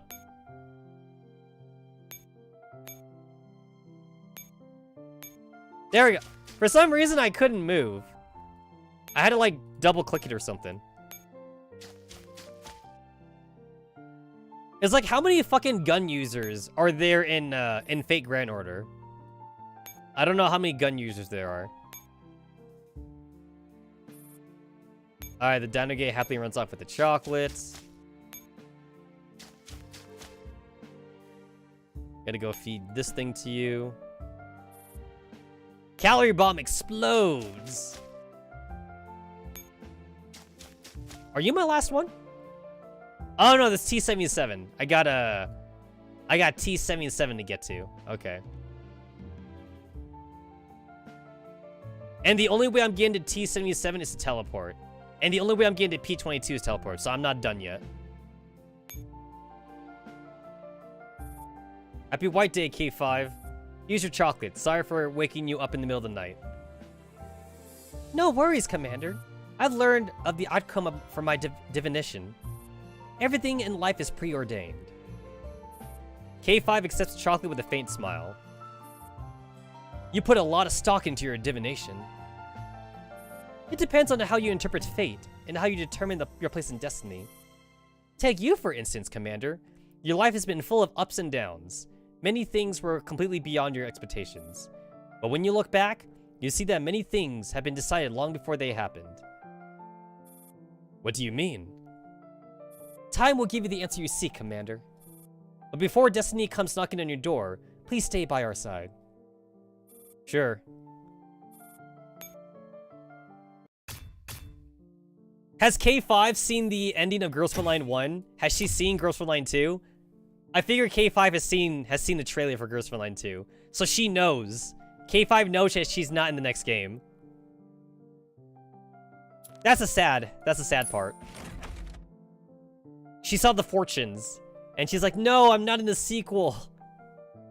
I'm not in the sequel, and I'm not in the sidequel. I'm not in Project Neurocloud either. That's so sad. Okay, let me see. M1 Grand and T77P22, like the cupcake thing. Okay, so I need to go like one more node to get to M1 Grand. Okay.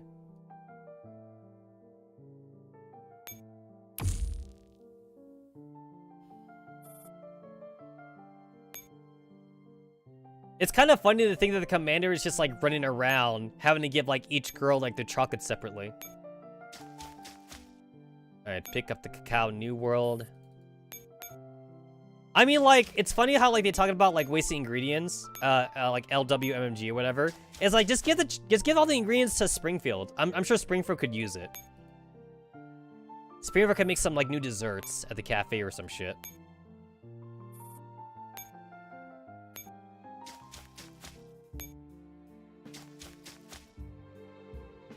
Chocolate Cthulhu. I like how we use chocolate as our main weapon. Can I even, like, switch with you? Oh, I can't. Okay, so you cannot, like, switch places with them. Got it.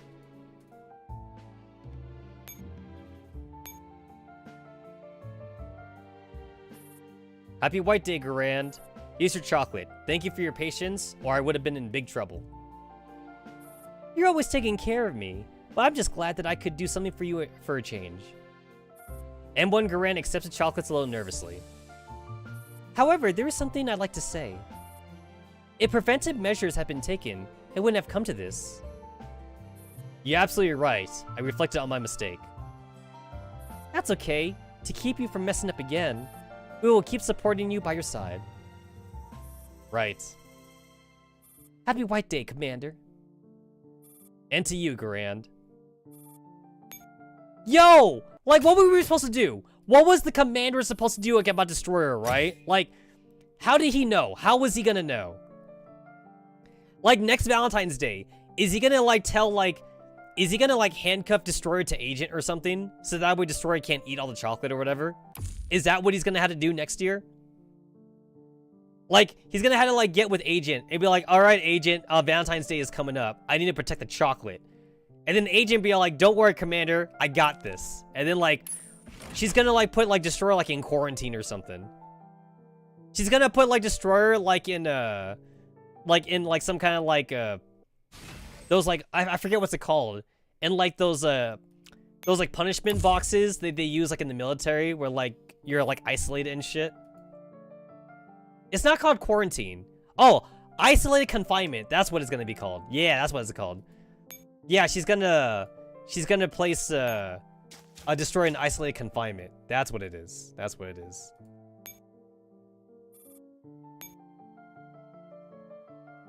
Alright, so, like, I gotta go around, then, to get to the teleporter. Honestly, though, the chocolate cupcake looks really good, though. Like, compared to the other chocolates, though. I think the chocolate cupcake gets my vote.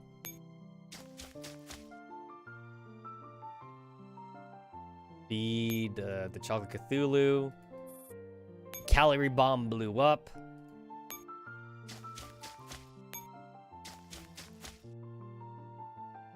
And then there's a teleporter right there.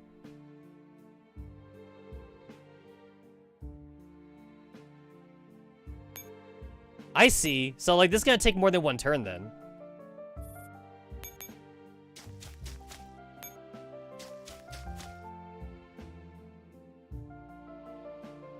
So if I go... Okay, so this guy's on patrol. And then this guy's also on patrol. Okay. So that means this should be safe, then.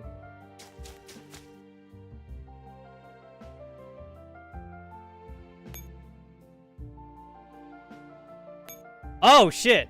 I don't want to go there. There we go. There we go. Okay, I'm fine with that.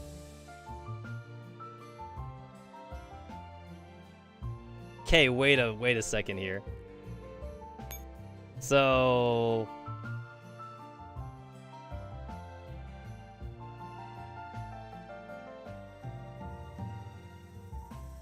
You're set to expand. That's what you're doing.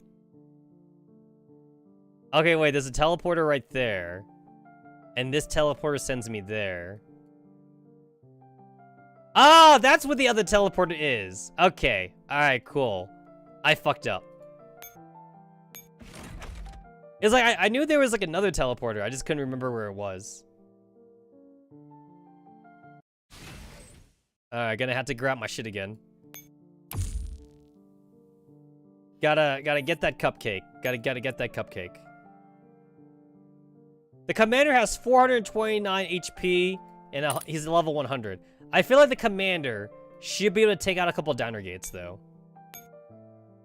Those downer gates don't seem too bad. Their power level is like only 1,360. Doesn't seem that bad. Playing this event makes me want chocolate. The fuck? Oh no. Oh no. Oh no. Oh no. I can't get out. I literally cannot get out right now. Fucking Christ. Mika, fix your fucking game. I was stuck. I was literally stuck. I couldn't do anything. Nothing could be done. Nothing could be done.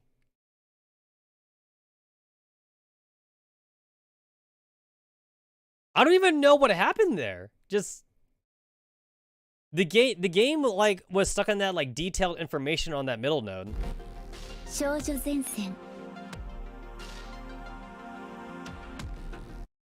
Yeah, I feel like everybody else here is like wearing like vanilla wedding dresses, with the exception of like Lewis and P22. Lewis is like got the lewd wedding dress, and then P22's got like the stylish wedding dress. I like it.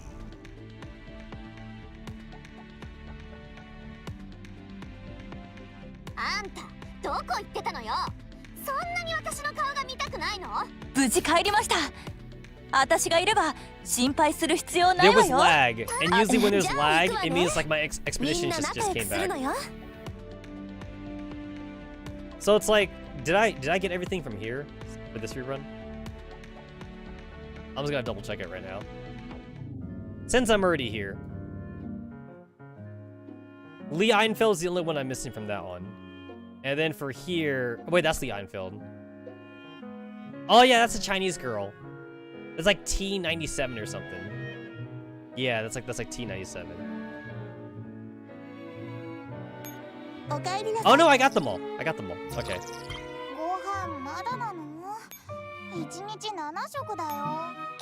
Oh, that's what I'm missing. Yeah, I'm missing FOUL, I'm missing MP5, missing Lee Einfeld. Alright, where was the boys' Frontline? Other? It'd go under other. Peaceful Days, Hustle and Bustle, Heart to Heart, Back to School. Man, I got the MG5 costume Back to School really early on.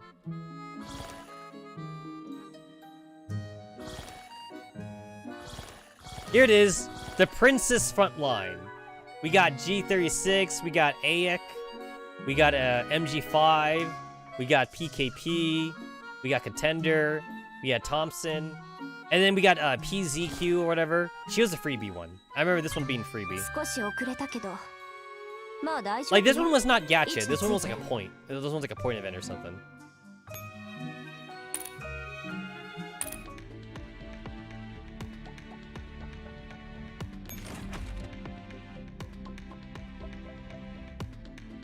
It kind of seems like a waste to use black cards to get like the freebie costumes. But at least they're there though. Like maybe you really like the freebie costume, so it's there for you, but it definitely seems like a waste.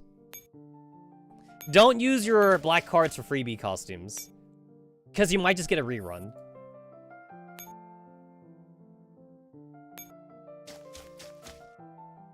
Feed the Cthulhu thing, calorie bomb.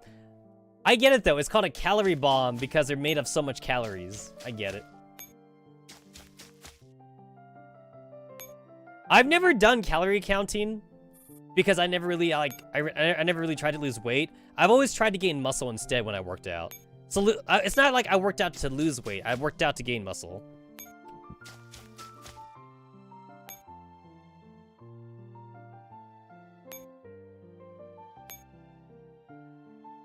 Alright, so it's gonna take like at least 2 turns to get to P22 and to get to T77. That's annoying. That's annoying.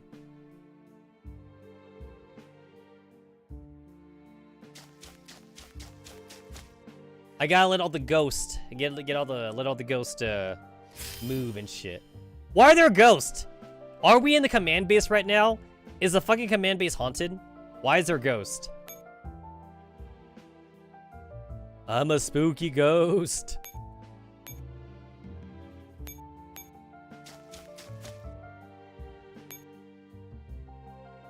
P22, the one costume I really wanted. Please take this, it's chocolates for you. A response gift from you is clearly for me. There's nothing for you. What? You want chocolate too? You can't have it. Don't worry, P22. Look, this chocolate has 2 flavors. 2 flavors? For what I know about you, for what I know about the commander, I'm guessing it's 70% cocoa dark chocolate. What do you think? Judging by the color, it's probably strawberry chocolate. I don't think so. The commander doesn't have much of a sweet tooth. Just try it and you'll know. Well, it does look lovely. Then I'll eat this side, and you eat that side, okay? Alright, it's agreed then. No matter what flavor you get, there's no change in your mind. Thank you, Commander. We're both very happy with it. Glad to hear it. Wait, did they just eat the same? Did they just eat the cupcake together? Like, side by side? I feel like some of the girls would be really jealous at that. Like MK23 or something.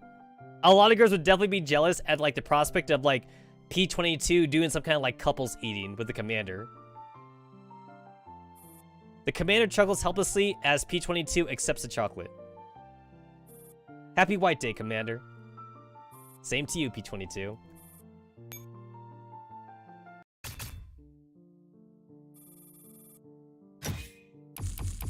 You know what? I'm getting all my S ranks out of the way, I guess.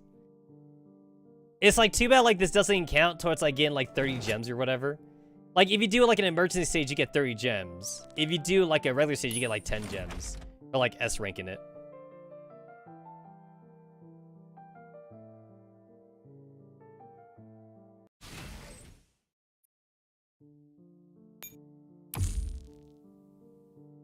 Alright, the last one before I go to Persica. Last one before Persica. I gotta make Persica's like coffee thing. Which means I gotta redo the previous stage. It's kind of weird that like Wa 2000 is a robot and yet she sucks at cooking. It's like, wouldn't you think that robots would be really good at cooking? I mean, all a robot has to do, right, is just follow cooking instructions. So, why does Wa 2000 suck at it?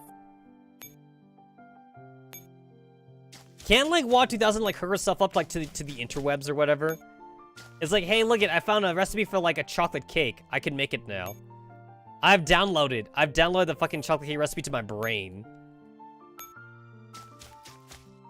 It doesn't work that way because all of these fucking T-dolls have something wrong with them. They all have like an intended design flaw. You got some bitches that are alcoholics. You got alcoholic robots. You have some bitches that have like a smoking addiction. They love that fucking nicotine or whatever like that. Smoking robots, man. Smoking robots. What would they think of next?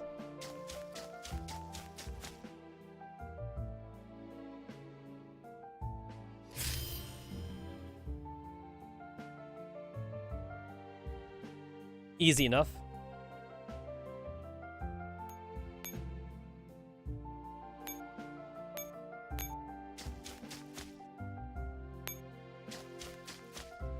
So since I have more than enough action points, I just want to see like where this elevator leads to.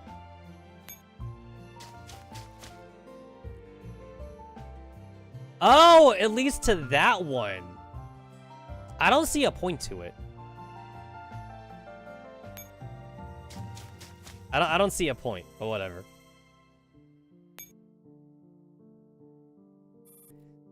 Happy White Day, T77. She was also a login girl, I believe. T77 shows no response to the offered chocolate other than a wink. T77? Why are you so obtuse? I was saying thanks. Ahaha, sorry. The commander puts a chocolate in T77's hands. How long is it gonna take for us to be completely in tune? I'm not sharp enough. Really sorry about that. It's okay. We got all the time in the world. No, we don't. No, we don't. I've been spoiled. I know the Girls Frontline 2 story. I've been spoiled. I will slowly make our hearts beat as one, Commander. We don't get married, though. Hey, the Commander gave that to me. Don't eat it with my permission. Looking at T77 argue with her own pet, the Commander smiles tenderly. I get it now. You're saying please help me, aren't you? That should be obvious even to an idiot. Hurry up, Commander. I can't catch it. Alright, alright. Oh yeah, she has like a ferret or something. Ferret pets are very popular. There's also like stouts too. Like a stout is kind of like an ermine, except like a brown. It's like a brown ermine. All right, so I gotta go back to Chocolate Workshop because I gotta go make the coffee thing.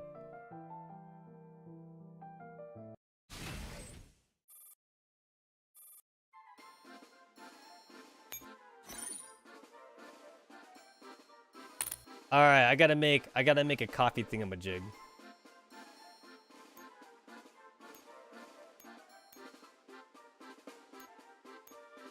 I never get to use machine guns. Oh wait, I gotta use my SF team first because obviously.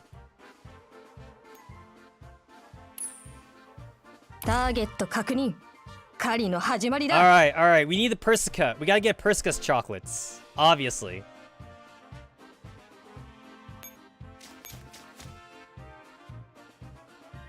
All right, so to make Persica, you get some coffee beans.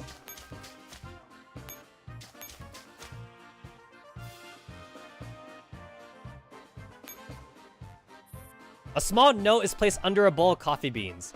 It reads, cacao, coffee beans, fluorescent powder, food coloring, and some coolant. Coolant, food coloring, and fluorescent powder. Coolant, food coloring, and fluorescent powder.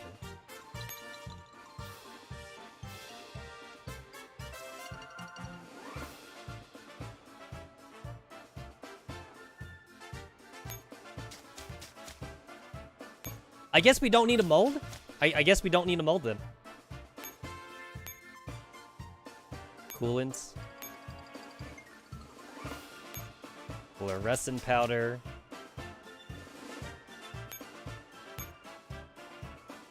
You know what? It is true though. Us Americans, we eat anything. Because like, a lot of this shit, it sounds very inedible, but like, we'll eat it though. Or eat it.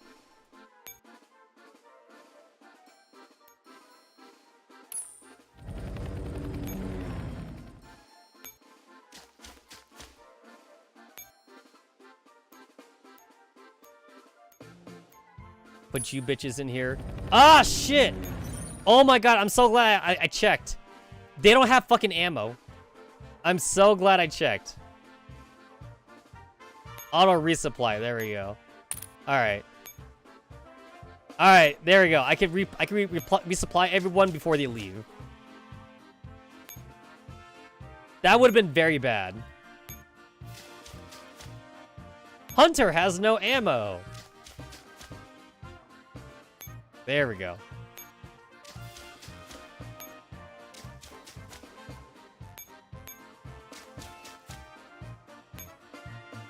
And then, send out the wedding dress bitches. Sure, why not?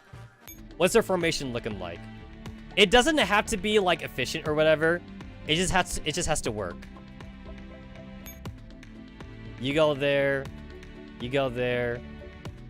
Hey, wow, this actually works out pretty well because like I got like an SMG, I got my 2 assault rifles and they're both buffing the same node. I got my handgun and then I have 2 handguns here. This actually kind of works. It works out surprisingly well. Look at all them fucking oath rings. And then look at that, more oath rings. You get an oath ring. You get an oath ring. Everybody gets an oath ring.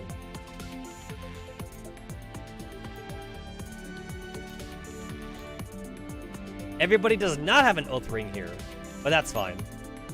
Agent 416 doesn't get an oath ring because she'll never get a Digimine.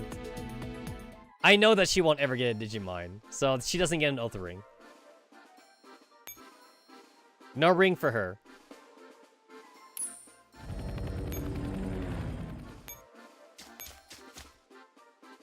Alright, we gotta make the Persica chocolate.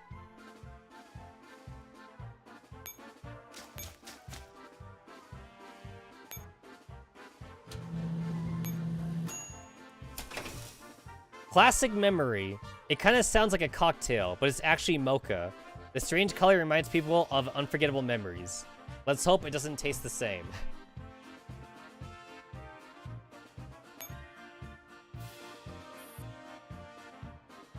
Plastic memory created. It seems to have attracted something big over. Alrighty, cool. Alright, so now I gotta make all my, other ingredients.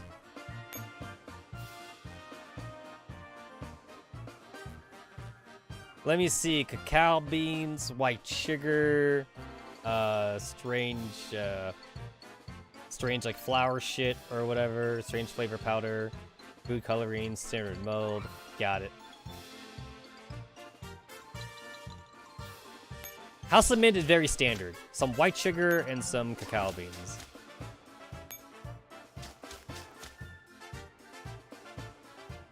Holy shit!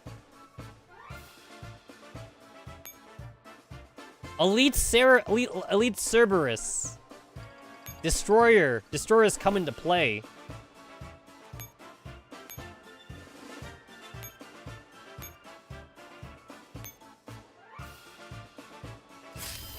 She's a-comin'. She's a-comin'.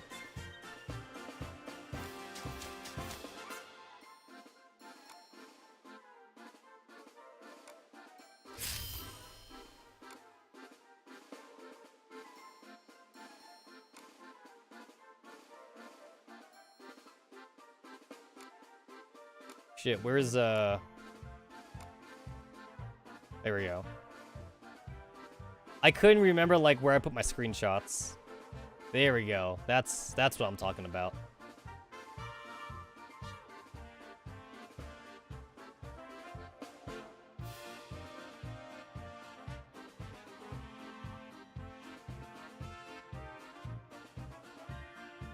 Alright, so white sugar, cacao beans, strange flavor powder.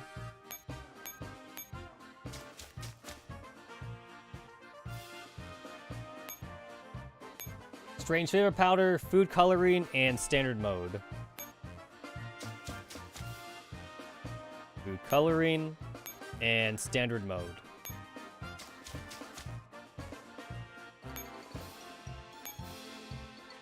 Alright, that'll do. That'll do.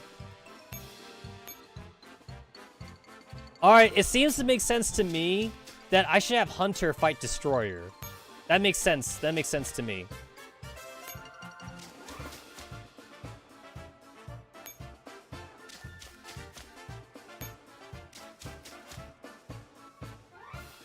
Yeah, Destroyer, she's coming. She's coming.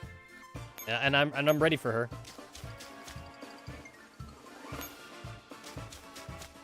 I'm just gonna make like a long chain here, so that way the commander like uses up like the least amount of action points as possible.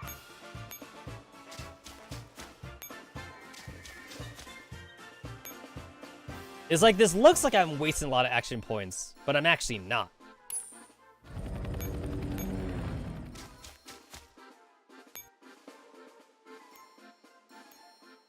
I'm actually being quite efficient here.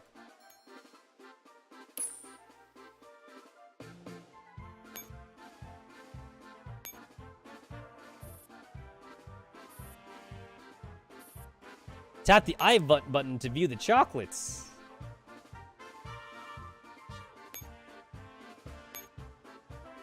Oh, I see. Okay. Cool. I mean, like, I already took a screenshot anyway.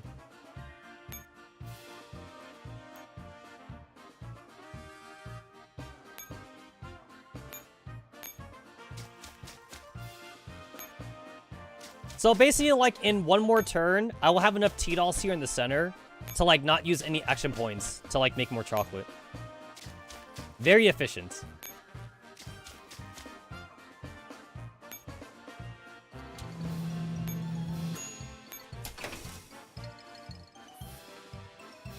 It seems to have attracted something over. So these guys are set to expand. But, like, if it's like surrounded capture, though, like, they're never gonna move them.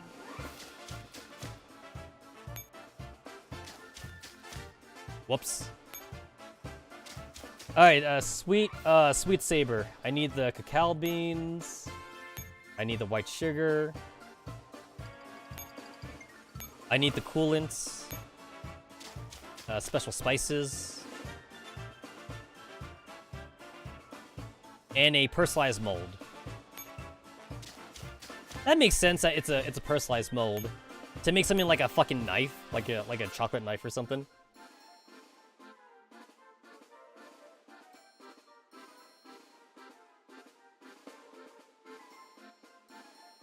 Okay, wait, cacao beans, white sugar, wait, cacao beans, white sugar, coolant, special spices.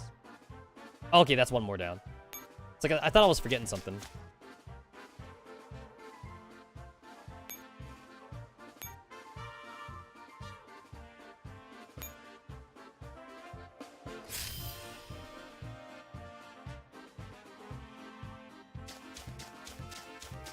Come at me, bro. Come at me. 今回の獲物かなかなか面白い You know what? Mika really should make, like, Diner Gate, like, remote control cars or something. I would totally buy that. But I guess I'm gonna have to buy a 3D printer and make it myself. I'll buy my own little car motor, like online on Amazon or some shit. I can make like a Diner Gate car or some shit. All I need to do is buy like a cheapo like $100 3D printer. Easy.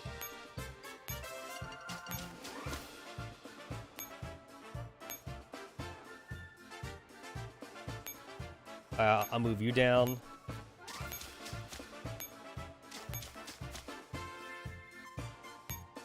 Alright, so like that means like it technically only takes 3 turns to finish this stage. If you have enough T-dolls for it. You gotta have enough formations.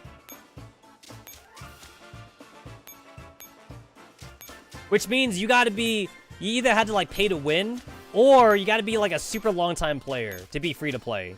Like, you had to have played this game since like it was in vanilla. Cause I have enough. I have enough.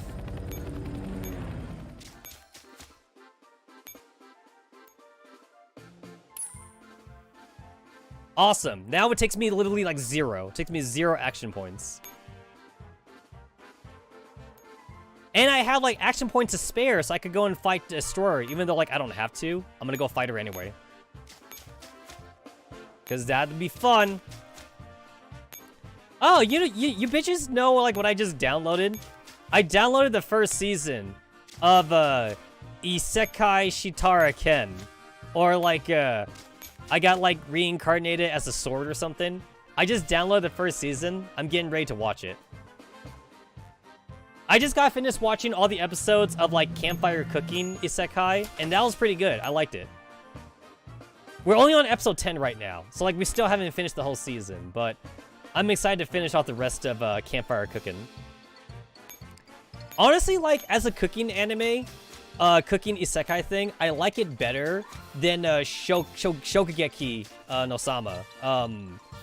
The one with like the fan service cooking thing. It's like, actually, I thought it was too much fan service. Like, I know that sounds weird for me to say, but like, I legit was watching Shokugeki-sama, like, expecting like an actual cooking show. Instead, I got like an ecchi. I got like an ecchi series. And I was like, oh. It's like, I'm not opposed to ecchi. But like, I wasn't expecting... Or Food Wars. Food Wars, if you want the English name. But like, I wasn't expecting like, the girls' clothes to like fly off whenever they ate like really good food from the main character or some shit. It's like, I came here to cook, not to feel horny, but I felt really horny watching that anime. And I was like, damn it. And then guess what? People were telling me that the manga's even more fan servicey, so I started reading the manga. And I was like, yo, the manga straight up like looks like a hentai. I'm like, shit, was this meant to be a hentai? Like, damn. And then like, there's actually a kids anime that I remember watching that's based around food, and I actually really liked it. There wasn't that much fan service in it. Shit. Food Wars eating uncooked pork. Oh, there we go. I remember. Orgasm 100%. It's called Shit. Wait. Anime, food. I think it's called Food Fighters. Yeah, fighting food-ons. That's what it was. Fighting food-ons. Yo, legit though, I actually like this anime. I like this anime. Because like the fucking kids, like, they cook food and it becomes like sentient. And then like they fight each other and shit. I remember seeing like the English dubbing. Yeah, I remember this.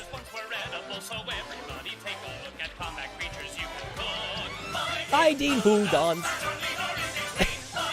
Food-ons. Pick the right ingredients to make the food obedient. Depending on the spice you add, your food-on could be really bad. Bad. I remember this fucking opening. Fighting food-ons. Yeah, it's such a stupid kids anime, but I like it though.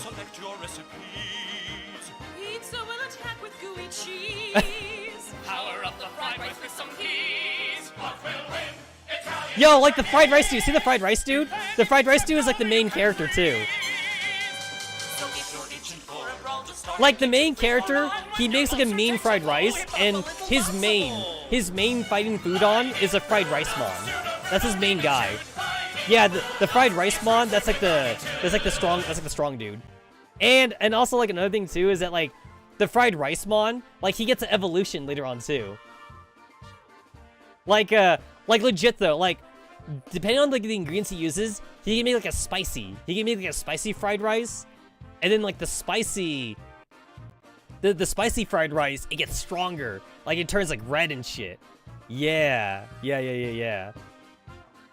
I really like it though. I really like it. It's a dumb kids anime, but like it's a good dumb kids anime. See, look at no. This is the shit that I'm talking about. It's Games for Kids. It was a 4Kids dub. I'm not even gonna lie. It was 4Kids dub.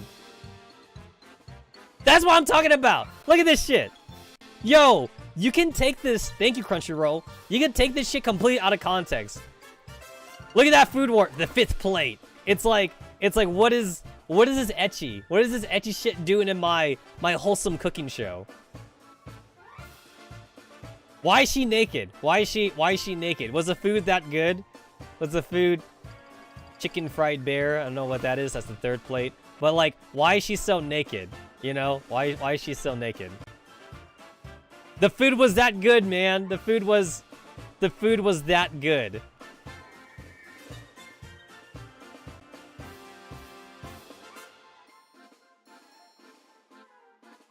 Oh, look at, like, what's this? What the fuck is this? Like, like, why is she blushing?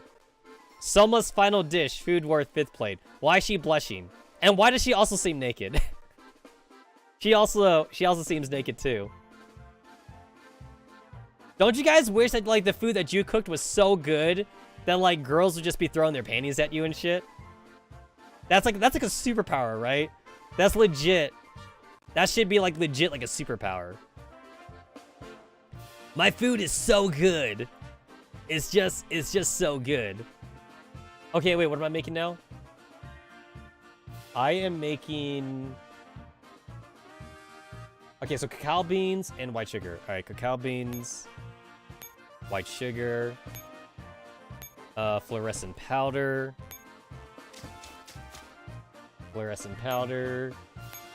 special spices.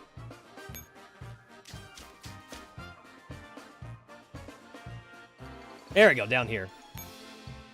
The special spice, the good shit.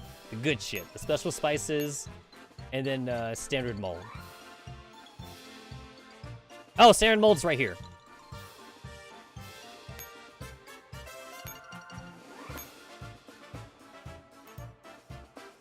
And then I'll just do plain mode. I don't have to keep on clicking. What the fuck?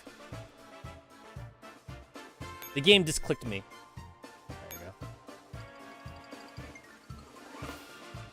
There we go. It says -3, but actually it should say 0, because I'm switching.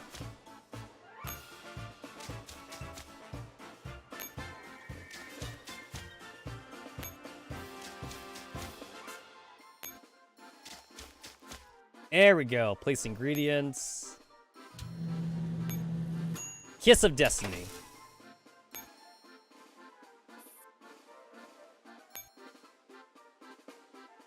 Alright, and then what else am I making?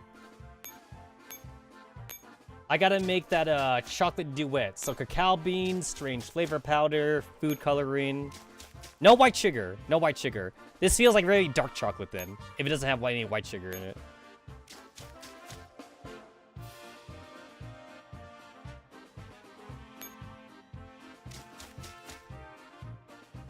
Edible food coloring. Oh,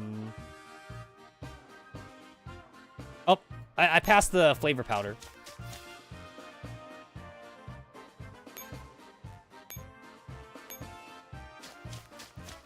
Let's see, what else do we need? Special spices? Special spices in a personalized mode.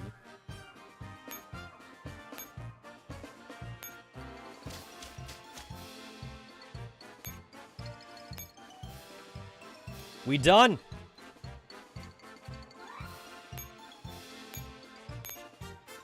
And then just because I could go and fight Destroyer, I'm gonna go fight Destroyer. Because I'm gonna have an extra action point.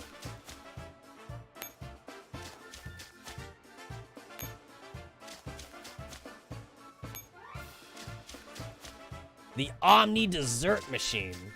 Way to go, Persica. Okay, and then don't take it just yet, because I gotta go fight Destroyer. I gotta go bully her. Destroyer, give me a 5-star drop. 今回の獲物かなかなか面白い Look at that! Destroyer didn't stand a chance. 文句なしの結果だ I got a 2-star. Isn't it weird to like rescue a T-doll in here? Because aren't we in the laboratory? Like, why are we rescuing a T-doll? Was there a lost T-doll, like, in the laboratory? That don't make any sense. Do I have enough action points to go and fight something else for funsies? Oh, but these guys don't drop 5 stars, though. Yeah, they be dropping, like, the 3 stars. Okay, never mind. Not worth it.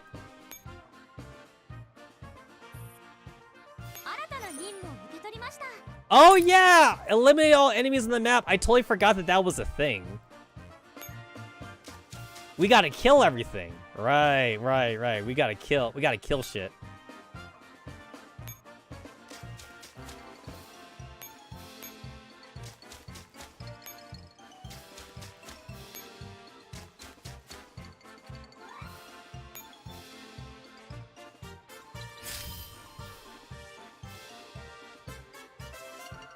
Go kill stuff. Go kill stuff. Oh yeah, these two bitches aren't gonna move since they're stuck there. I got all the time in the world.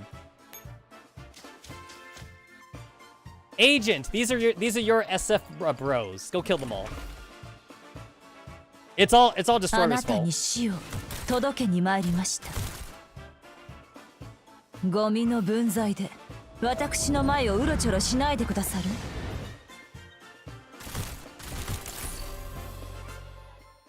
Oh, do the bombs blow up if they hit the agent clone? I assume they blow up still then. I should go fight like a red bean just to see if they blow up, but I'm pretty sure they do though. They probably do. Most definitely. "あなたに死を届けに参りました." ほう、生ゴミにもプライドがあるのですか? Same thing too for PNC. For PNC, I don't get tired of watching the animations. 戦場の掃除が完了しま I した。 know a lot of people like disable them like after like the first time, but I still like to watch them.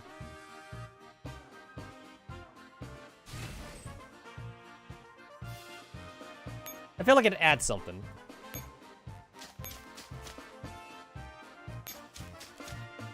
$732 attack power. Even like a level 1 commander could fight these 今 things. 回の獲物かなかなか面白い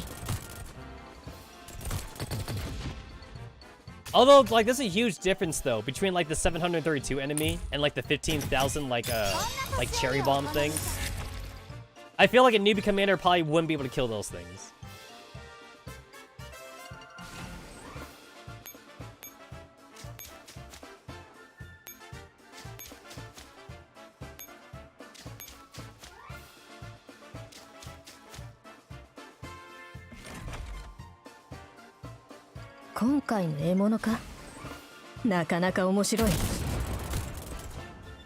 Oh, that was fast. I want the hunter costume. I want the hunter wedding dress outfit. Gimme, gimme, gimme.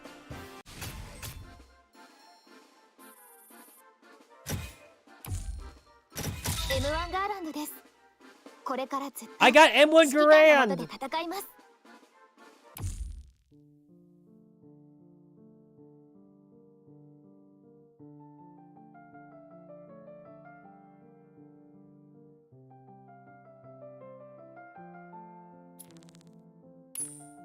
Oh, I have too many T-dolls. Yeah, I'm gonna have to get rid of some shit. There we go.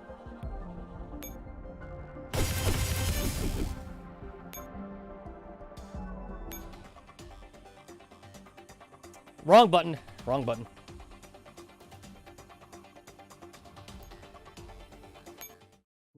All right, so last one for Persica, and then like I'll have access to everyone's thingamajigs.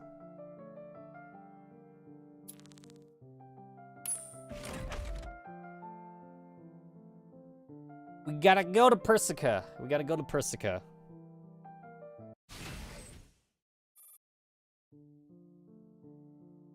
All right, so like if I start here now.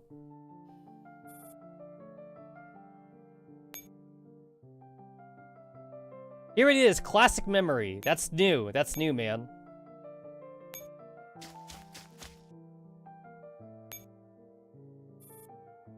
So, I want to get to that teleporter.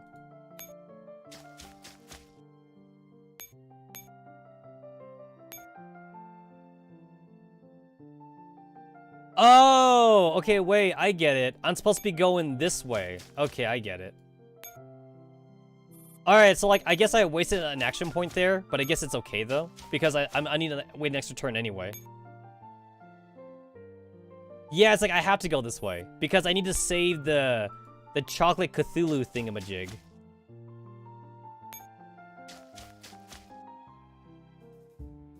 Wait a minute.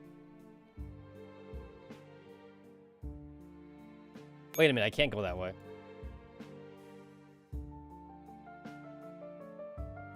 And this thing is set to expand. Okay, so... Okay, yes, okay, never mind. Restart, restart.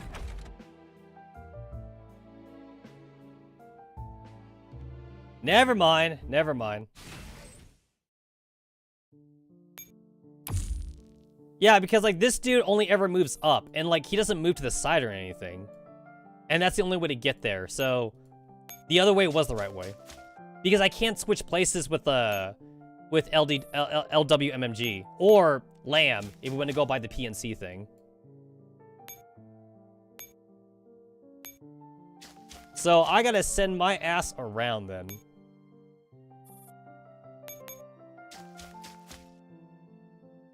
Alright, feed the calorie bomb. Blows up. Illegal action detected! What'd I do? What'd I fucking do? What do you mean illegal action detected? What was illegal about that? Is Mika in my chat room right now? Did they not like what I said about the game? Listen, Mika, I'm gonna call it what I see, and if I see spaghetti coating, I call it out. I'm sorry, Mika, but you're not perfect. Yay, you ain't that hot. If Mika was a girl, they'd be like a 7 out of 10. It's like they got passion. They got passion, but you know what though? I've seen better. Mika would be a 7 out of 10 girl. 私が行ったことのない場所なんかないわ You blew up the bomb with hot chocolate? It's an illegal action? What are you talking about? What are you talking about? No. No. I mean, honestly, WOT 2000's cooking should be illegal, right? Oh, no. God damn it, my game froze again. Okay, hold on. I can't get out. I can't get out. Hold on. I need to restart. I need to restart. Damn it, Mika is sabotaging me now. I'm gonna teach WOT 2000 how to cook properly. I'm a teacher. I'm gonna teach her how to cook.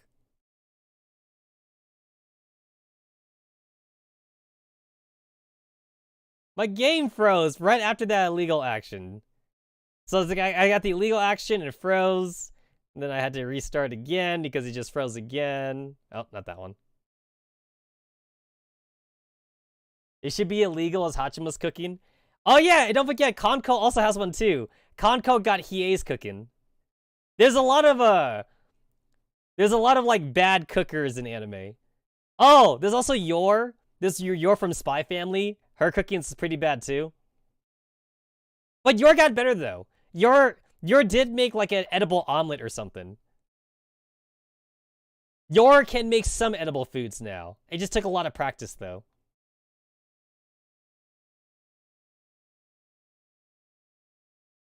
I always find it funny how people can always burn their food. Like, how do you burn food? Like, to me, it just feels that, like, you're just not paying attention. Like, it shouldn't be that hard to set a timer, so that way, like, you don't burn your food. But it's very common for people that's bad at cooking to burn their food, though. It's like, stop being distracted. When you're cooking, you know? Or do what I do and, like, cook with, like, wet ingredients.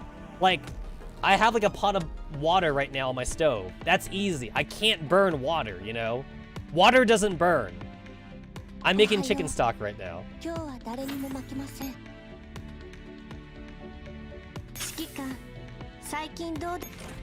Take my cooking advice, broskies. Water doesn't burn. You cannot burn water.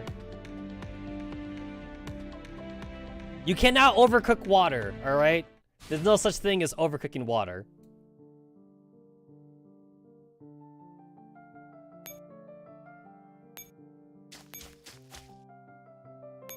No such thing.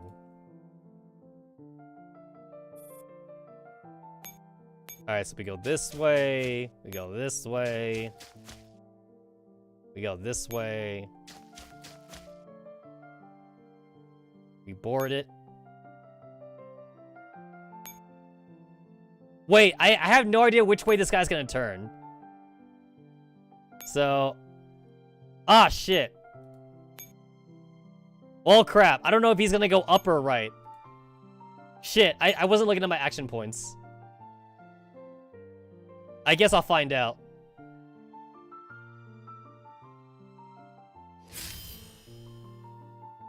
Please don't move right. Move up, please. Please move up.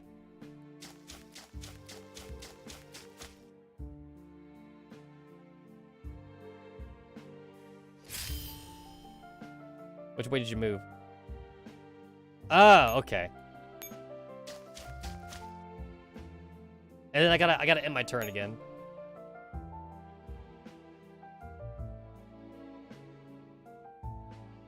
Just gonna sit here and just end my turn. End my turn.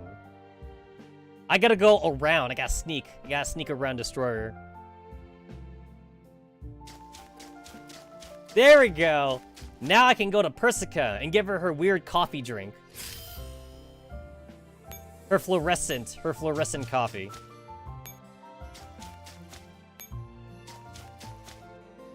Give coffee. Deliver coffee to Persica.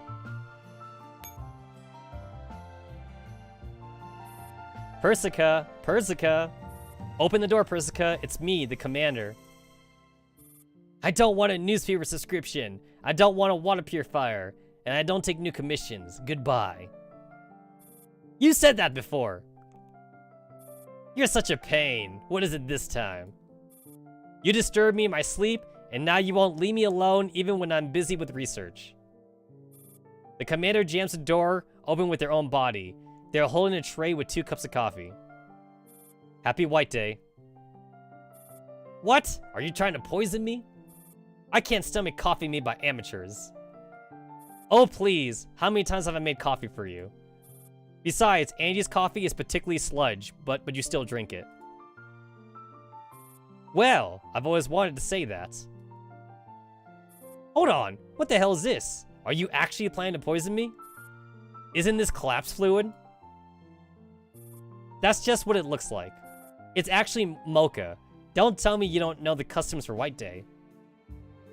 The next time I make you a drink, I'll pour it down your throat even if you can't finish it. Also, I don't remember giving you anything a month ago. But you've done me too many favors. Not just last night, but ever since we met. I can't even begin to tell you how grateful I am to you. Hey! Wait a minute! How come there's no White Day event in PNC right now? That's not fair. That's not fair. We're in that weird Resonance Mordaunt like event right now in PNC. Shouldn't we be in a White Day event for PNC? Where's my White Day event for PNC? I want to also have like a Valentine's event too in PNC. Like I want Persicera to give me chocolate so I could like go on a date with her and shit. Why can't I oath PNC dolls too? Like PNC has an affection system, but PNC don't have oathing and crap. Commander and Persicera. I don't care about Persica. I want Persicaria.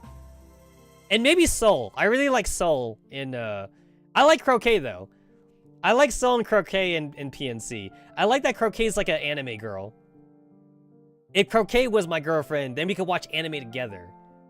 And then, like, Persicara's, like, very devoted to, like, the professor, slash doctor, slash sensei, slash trainer, slash producer, slash, commander and whatever. And I like Antonina. I like Antonina, too. Honestly, I like a lot of the new OCs in PNC. So where's my fucking White Day and Valentine's event in PNC? There better be a fucking Christmas. I want like a goddamn Christmas event in PNC.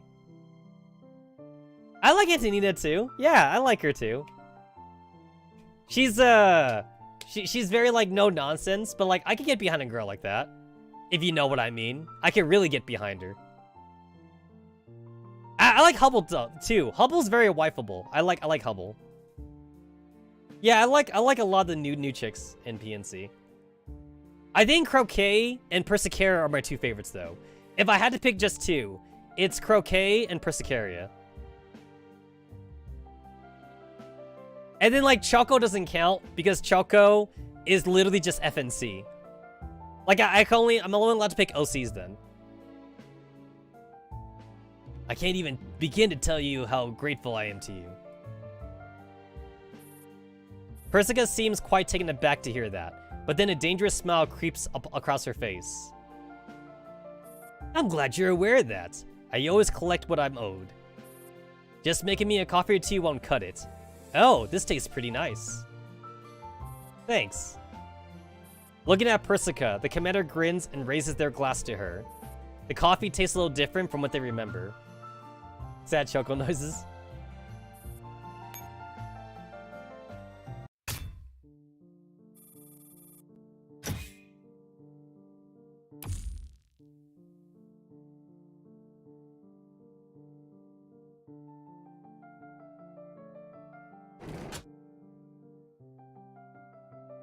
Yay, I got the Persica ending. The Persica ending, yo. Alright, let's see. Which one do I do first? That's for T77. That's for Hunter. That's for Falcon. That's for Lewis. That's for LW. That's for K5. That's for White Grand. I want to do Hunter. I like Hunter. Fresno. Command Center Griffin Base. Commander's office. The commander closes their eyes for a cat nap during their brief lunch break.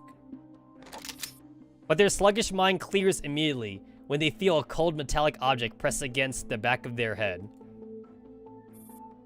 Don't move! Who's this? The voice is digitally distorted. You don't need to know who I am, Griffin Commander. All you need to know is that I will be the one who hands you over to my employer. You possess a lot of confidential information that intrigues him. Interesting. So you just swan into our base and declare that you're going to abduct me.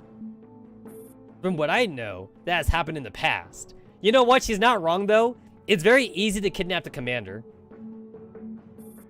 I made it this far. I can certainly get you out of here, too. The commander turns her head to look behind them. Is this some kind of new prank, Hunter? If I were actually an intruder and you turned your head just like that, you'd be dead by now. I mean, I really do like Hunter's like wedding dress outfit, though. I like it. I want it. I want to simp. I'm gonna fucking gacha simp the hell for this Hunter outfit. First of all, the character you're playing wants me alive, so you wouldn't kill me. Second, if it really were an intruder, she wouldn't have to mask her voice. Only someone who didn't want to be recognized by me would do that. Third, I can smell chocolate. Did you just eat some? Hunter lowers her gun. But if I were an intruder, what would you do? I don't know. Is there a point in pursuing this hypothetical scenario? You should understand your own importance. I might just be role-playing here, but there are many out there who do mean you a harm. If they get their hands on you, they will torture you in unimaginable ways to get information out of you. Right, I know a thing or two about that. To prevent that from happening, you must be prepared. Prepared? Hunter holds out an object. Which is why I'm giving this to you. A grenade? You must be a hunter. If you ever end up falling prey to someone else, this will at least lessen your suffering.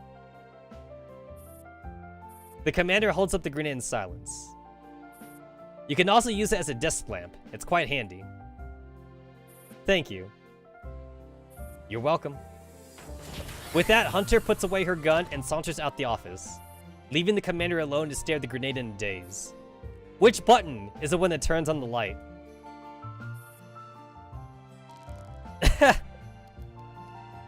I like that she gives you a light lamp grenade, but then like there's two buttons on it. One button activates a grenade, and one button turns on the light.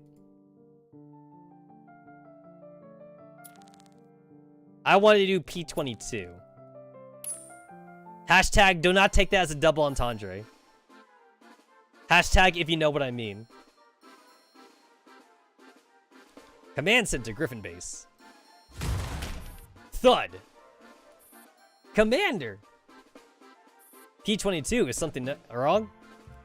P22 barges right into the room without warning with two bags, taking the commander by surprise. We want you to educate. We? Oh, right, okay. The commander puts aside their paperwork and sits up primly. P22 marches up the commander's desk and puts two bags side by side. We've been arguing about response presents for you the whole day, and we can't decide whose gift is better. So, we've decided to come and ask you directly. The commander stares at P22 in confusion. Let me see.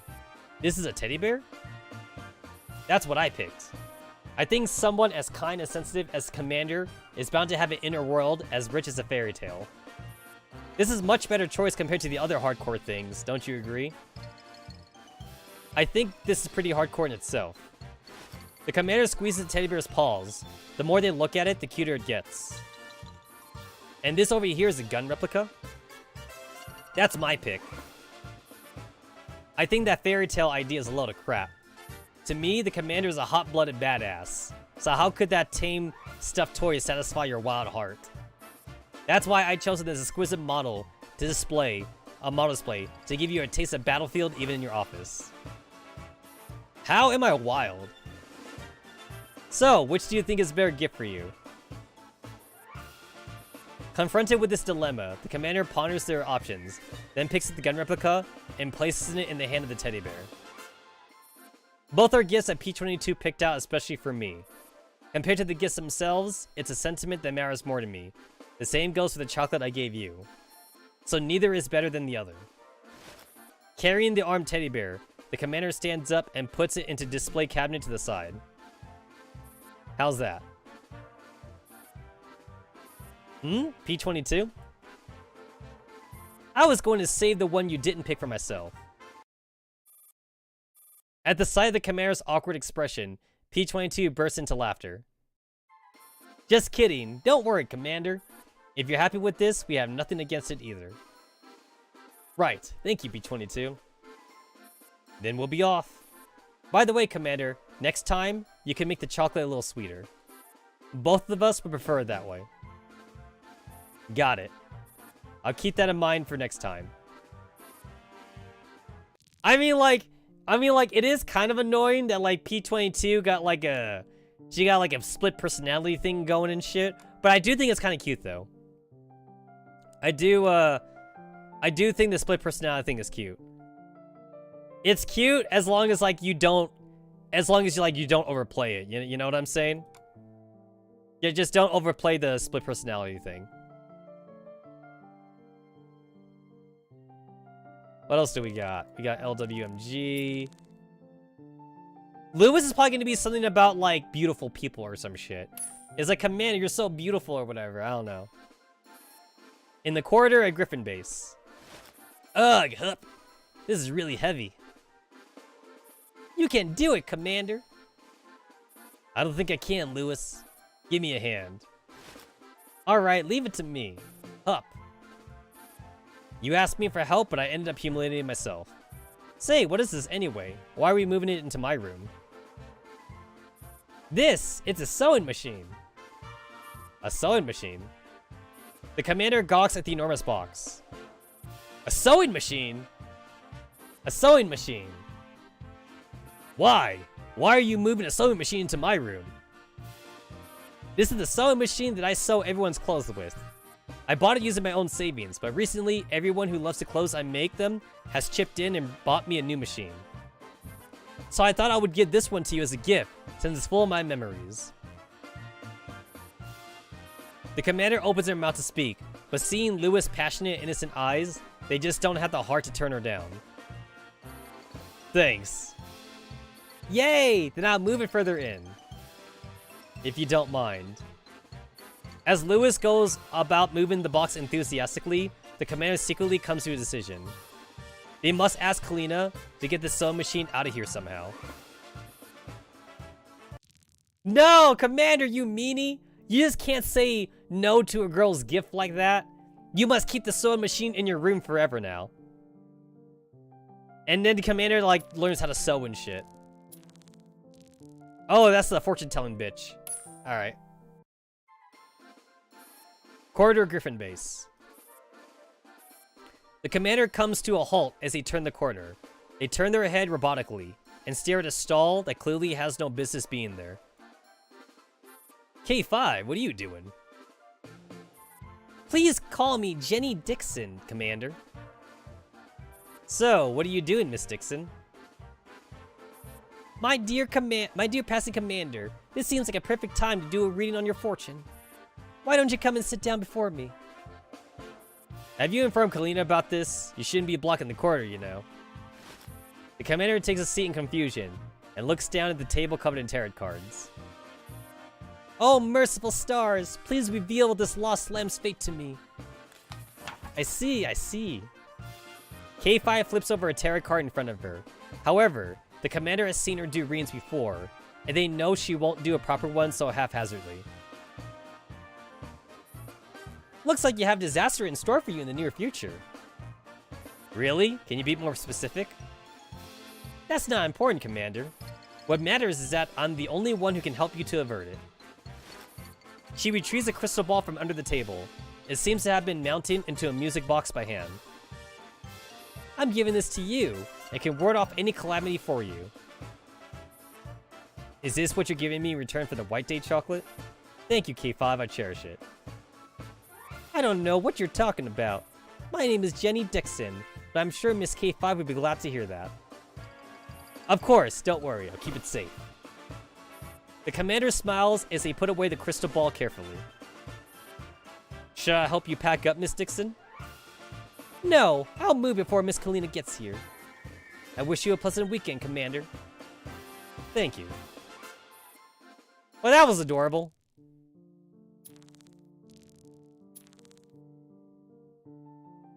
Type 97, sure.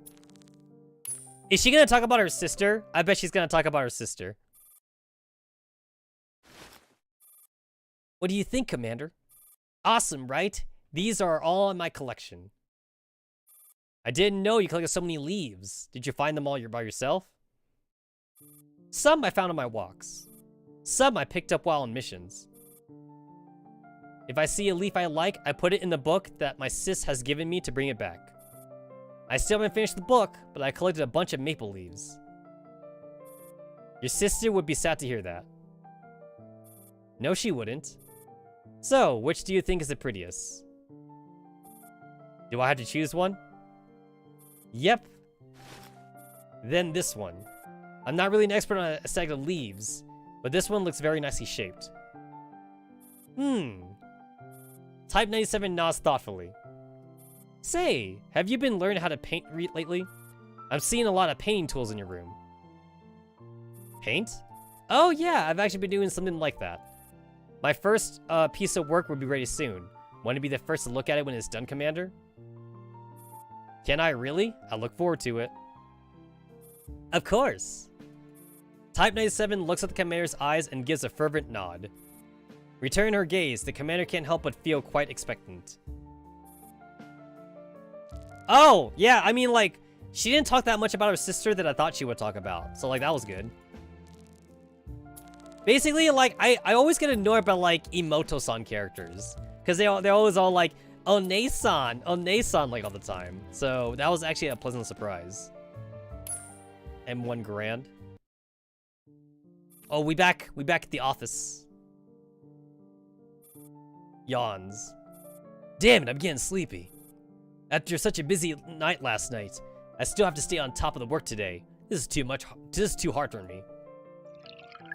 Commander, please have some coffee. Huh? Grand? Oh, thank you. Just as the Commander is hit by a pang of drowsiness, a doll offers a cup of coffee in a timely fashion. Ah, it smells lovely. I told Miss Springfield that you'd worked till very late last night, and she prepared this refreshing espresso for you. As expected of Springfield, do thank her for me, The first sip of coffee has cleared the fog in the Commander's mind, and they notice the plate of cookies on the same tray as the coffee. Are these also from Springfield? She doesn't usually make such trendy looking snacks. Delicious. No, I'm not joking. These are seriously good. Springfield didn't make these, did she? Did Kalina buy them? Must be some fancy cookies. That's a bit too generous. Still, your approval certainly gives me a boost of confidence. Huh? You made these, Garand? Thank you for the chocolates. Garand smiles softly at the Commander. If you want more, it's a surprise for you back at the dorm. I made a little too much. I honestly don't know what to do if they weren't to your taste. How many have you made? Garand blinks. Enough to make you grow tired of eating them. She says with conviction. That's adorable too. She made cookies. Super speedy delivery girl. Sanic. I like how it's his boss though. Like as if there was like a boss character on them. This is the boss. You must fight them. Yo, that sounds fucking realistic as shit. I literally thought that was my fucking doorbell. Coming. The Commander jumps at the moment the doorbell rings. Oh shit, the music changed. Hello, delivery. There's a package for you. Type 79? Type 79 squeezes it in through the door with a heavy box as soon as it's open. What's this? An express delivery for you, Commander. Thank you for your white date chocolates. Oh, so this is a return gift. You didn't have to. No way. Anything else can be half-assed, but this requires my full effort. shit. Otherwise, I will be stepping on your feelings, Commander. That's very kind of you. What's in here? Snacks. The most popular kind from my hometown. I hear people tend to give cookies on White Day. But if I did what everybody else does, then that wouldn't be very innovative of me, would it? So I thought I could get creative even with snacks. The commander stares at the box full of popular snacks from a certain town in the quiet days. Well, thank you, Type 79. You're welcome. I'll be going then. Enjoy. After sending off Type 79, who has hurried off like a whirlwind, the commander lets out a pained smile. How long will it take to finish all this? You know, if the commander was like me, it'd take me a day to finish like a box of sweets. Like that's how much of a sweet tooth I have.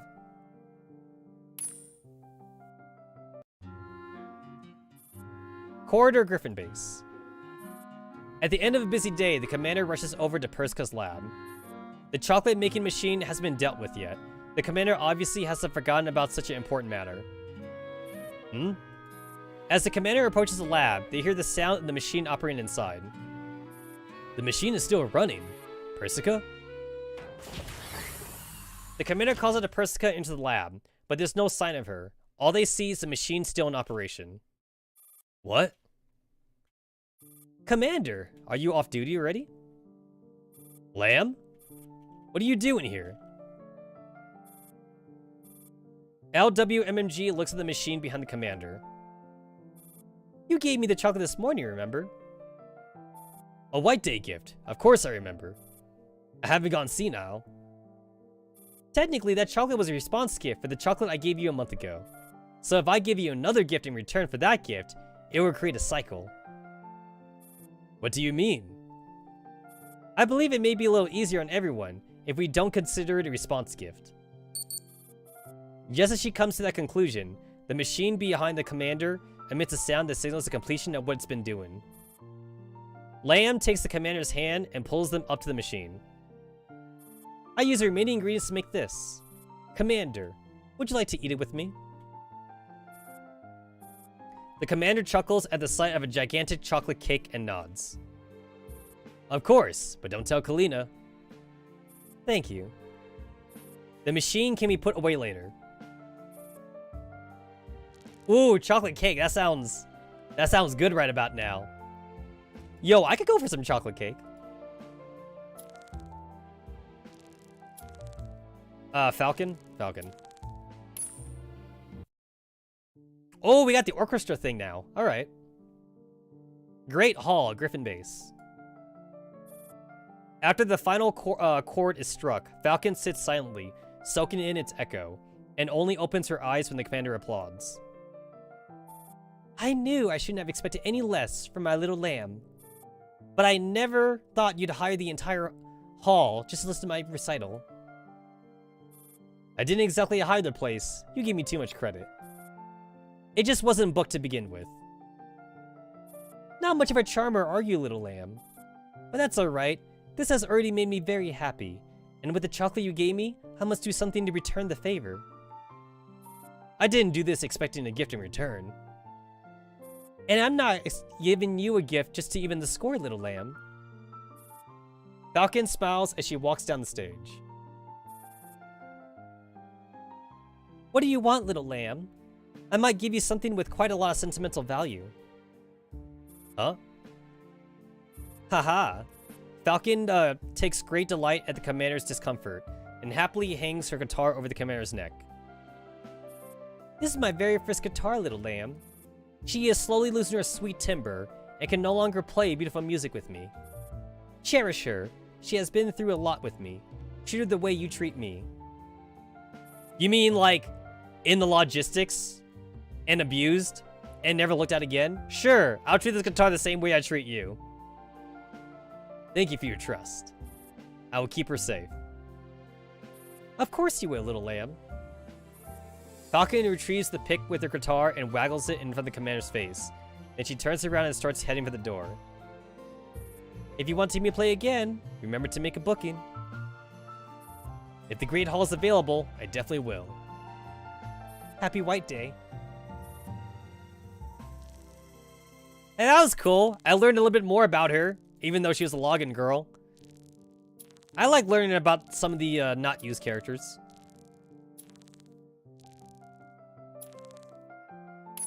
Alright, what's your story? Oh shit, it's nighttime. Commander's Dormancy, Griffin Base. It's finally over, huh? Upon turning on the lights in their dorm, the commander is greeted by such a shocking sight. For a second, they think they've entered the wrong room. What's this? After checking and double-checking that this is indeed their room, the commander walks back in through the door and stares at the wall, which is completely plastered, with pieces of paper covered in text. A detailed guide to T-77? That's right, Commander. This is my White Day response gift for you. T-77, where did you come from? We could really be more attuned to each other. You didn't even notice I've been waiting here for a very long time. No one would have noticed that. Hold on, this was your doing? Correct. T-77 straightens up. She walks up to the wall and pulls out a pointer. I've discovered a very serious problem, Commander. You can't tell what I'm thinking from my eyes or my body language at all. This is very bad, because it means that we aren't attuned enough to be real partners. Which is why I spend a great deal of time putting this together. You just have to read through the whole thing and commit it to your memory. Then you'll surely come to know me inside and out. I really appreciate the gesture, T-77, but I have to memorize all this? The commander looks at a densely packed text printed on the papers. That's right. Seeing T-77's look of excitement and great anticipation, the commander simply does not have the heart to utter the words, "Get it off my wall." I understand. I read it properly. But first, let me rest. I'm exhausted. Hey, who do you take me for, Commander? I know you like the back of my hand. Which is why I've also prepped this audiobook version. Just put it on your headphones when you sleep, and you can. No, thank you. Oh, what happens? What happens after the no thank you? I want to know. I want to know. Does she get heartbroken? Inquiring minds would like to know. 指揮官様、今日はいいお天気ですわよ。まさにショッピング日和。So like, I have plenty of time to like get the rest of that shit because like you always have more than enough time to get all the crap. So I don't have to get the costume right away. There is no need. There's no pressing need to get the costume right away. I'm basically like going in for the tokens right away because I want to do like another gacha. 私がいれば心配する必要な私が守るからきっと大丈夫。I want to see how lucky I can get here.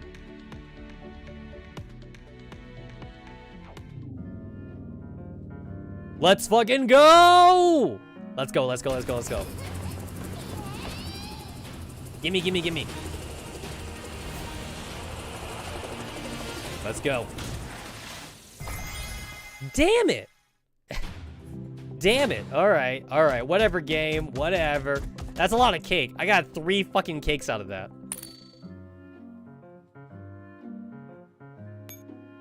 I think that might have been my last gacha. I'm at 2 tokens. I'm at 9 black cards. I think that about do it.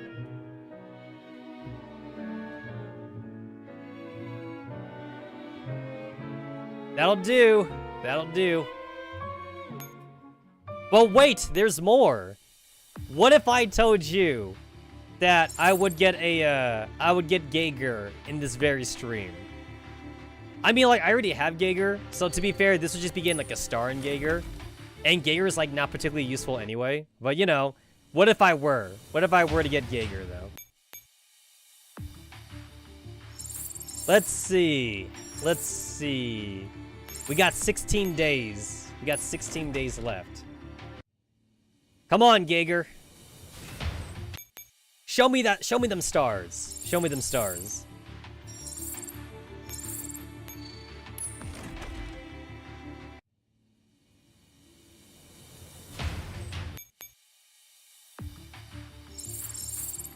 I mean, like, I'm only at 79 out of 100, so things are not looking good for me to get Giger right now. We still got 60 more days left, to be fair. To be fair. Oh, cool! I got an extra large Vespid. I think that's the first extra large I've ever gotten from that. So I could do a swappy thing now? I think I could do a swap thing.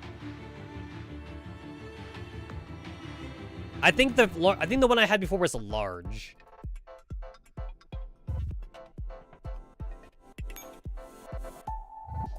Where is my Vespid swap?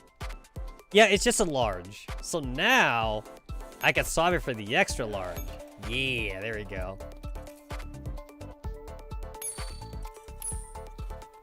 Nice.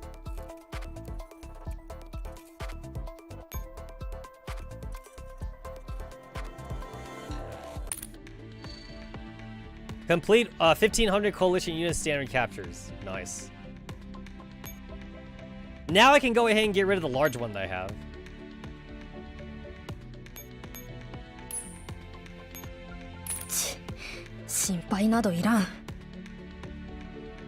Oh, I like how she told me not to worry.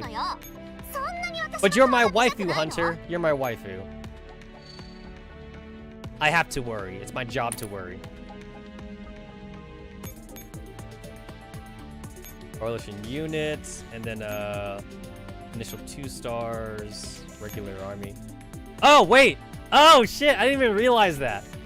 I didn't realize that the fucking factions are in here. So we got SF, we got Paradius. We have other factions. I like that.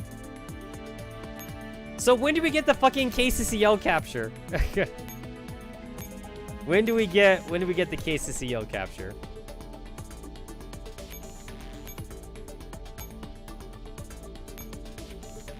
I'm awaiting. Can I capture Igor? I know that Igor's dead, but what if it was like a T-doll Igor? What if Igor like uploaded his brain to a T-doll or some shit? Hashtag Igor did nothing wrong. Oh, cool, Manticore. I mean, maybe Igor like uploaded his brain to like a server before he went AWOL. So like this would be like good Igor. It wouldn't be bad Igor. I'm just saying. I'm just saying. Also, I don't think I'm getting Giger today. I do not believe I am getting Giger today.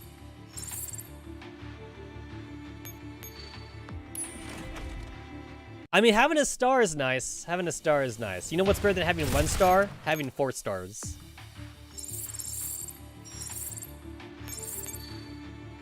Yeah, I don't think this is happening. I don't think this is happening.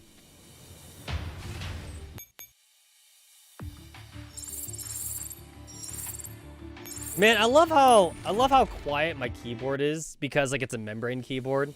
Like, it's like I'll admit mechanical keyboards feel nice, but it's like I don't type 24/7 though. So like the mechanical keyboard's like wasted on someone like me. Especially since like I invested in like the tap strap. So like I only use the keyboard for things the tap strap doesn't do well. But like other than that though, when I type I use a tap strap, and I absolutely do not need a mechanical keyboard. I don't know. I don't see a point to the mechanical keyboards other than like, I guess just like gamer status.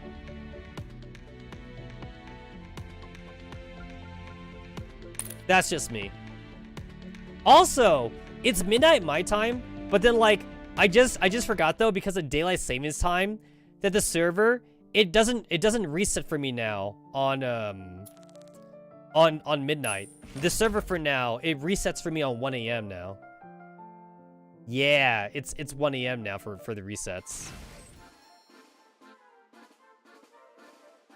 For this side, you get that girl. For this side, you get Lewis. For this side, you get P22. I already have like 3 dupes of P22, so like I don't need like another dupe anymore. That's more Lewis. That's more P22. This is a PPQ. So like, honestly, like I'm doing this thing for like the when I do like my daily farms for like the daily like the daily like point thing. I do it for PPQ just so that way I could save on the dummy links since my PPQ is not like level 90 yet. My PPQ is like level 30 right now, so like I still got like time and shit. But I've been doing this mostly for the dailies. Man, can you guys remember like a time before like infinity maps were a thing? Like back then we had to farm on like regular maps. And that kind of sucked, I remember, because like a lot of the regular farming, you would just like beat like the first dude in front of you and then you just restart the map. Like you could not like finish the map. It would take too long to finish the map. So you fight like the first 2-3 guys and then you just restart. Yeah, kind of annoying. Like super annoying. But at the same time though, I'm a little bit sad at the existence of infinity maps though, because like it acknowledges like that the game is grindy, so we need infinity maps to like reduce the grind for a bit. It's like if Mika or like if any game developer is worried about a game becoming too grindy, they could just not make it grindy. You know what I'm saying? But I guess the grind is, I guess, technically a part of the appeal, or like the grind is, it's part of the gameplay, but I don't know. I feel like you don't necessarily need the grind. Now, of course, there is an optional like thing too, like if you play an RPG and it has like one of those like 100 level dungeon shits, and like grinding is mandatory to beat it or whatever, because like maybe the enemies there get to level 80, but like the final boss in the game is like level 60. Like that's different. Like that's for something that the game doesn't require you to do to get like the ending screen and shit. It's something that mad people do when they want to get all the achievements, and like that's very different. And then like obviously if you were to beat such a dungeon, then like you would be over leveled for the final boss, so you could go and like beat the final boss now and just kick his ass. It kind of reminds me how like in Legend of Legaia, to unlock the secret Raiseru, you need to get to level 100. But the highest monsters in the game though are like level 50. So like the final boss in the game is like level like 58, I think, level 60. So if you were level 100 in Legend of Legaia, you would just be massively over leveled. Like the final boss would just be he wouldn't be shit to you. The final boss ain't got crap. Like he would just like die. You would just be in the same room as him and he'd die. Like, as far as I know, there are some mad people out there that did get to level 100 like legitimately and shit. But like, I guess my question is like how though? Like, did they just like do it every day until like eventually got to level 100? That had to have at least taken them like a few months or something of just like pure grinding. Like they basically treat it as a job now. Like they would grind and like they'd grind for like an hour a day or something. You know, like a part-time job. It's like, that's crazy. That's crazy that people like can do that. But there is one mad lad on the Reddit though, because I actually went to the Legend of Legaia Reddit, and that's actually a thing. There's a bro in there's a bro on the Reddit who he got to level fucking 35 in the very first village of the game, and like he's trying to get to like level 100 or some shit just to see how long it would take him. Like he's doing it just because he can, and he does it for like an hour a day or something. Like, he does it like while watching YouTube or watching Netflix or something. He just does it on the side, like on like a little mini TV. And so far, he got to level 30 in the very first village of the game. And he said so far it took him a month. It took him a month to get there. And like, maybe it'll take him an entire year of like grinding in like the very first village to get to level 100. And I'm like, that's crazy. And what's also crazy too is that like in the very first village, you only have access to Vaughn. You have access to the main character. So Vaughn's going to be the only person who gets to level 100. It's like Gala and Noah. They're not going to be level 100, obviously. So it almost seems like a waste then. Because like, if you were going to do some hardcore grinding, the least you could do is like get all the party members first and then do the hardcore grinding to see how long it would take you. Because at least then you would have 3 party members level 100. But just to do just the main character though is insane. I mean, mad props to anyone who could like play a game for that long and like not be tired of it. I don't know. Like, I just feel... I feel like I can't do that. I feel I don't have the mental fortitude to do that. Like, it's like those people who are like Poketubers. There's a lot of people, there's a lot of Poketubers out there that can like play Pokemon like consistently, and like that's like their entire channel, and also like that's like also like how they make a living. Like all they do is play Pokemon. It's like I can't do that. I can't just play Pokemon all the time. I mean, listen, I like the game, right?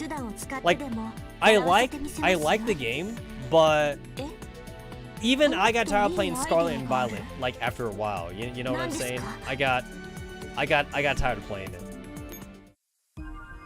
It's like the only reason to even play it now, because I've already completed the Pokédex, right? Like the only reason to even play it now is for like the weekly like terror raids and shit. But then like, as someone who has a homebrew Switch though, I have access to all those Pokemon if I play a randomizer or just like play any of like the homebrew Scarlet and Violet mods that people have made. Like somebody already did that too. Somebody replaced all the starters with like the Gen 4 starters.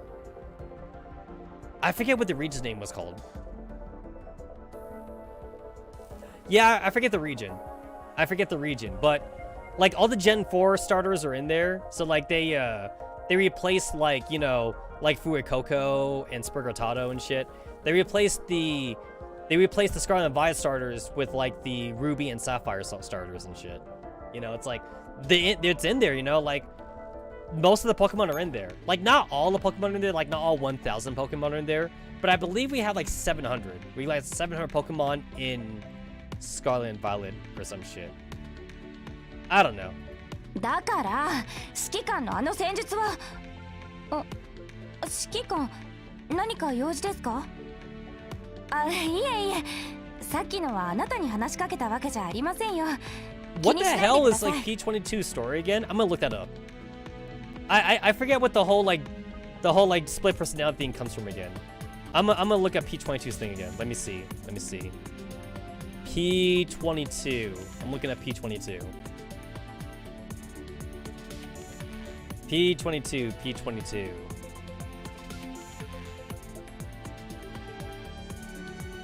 What is your story?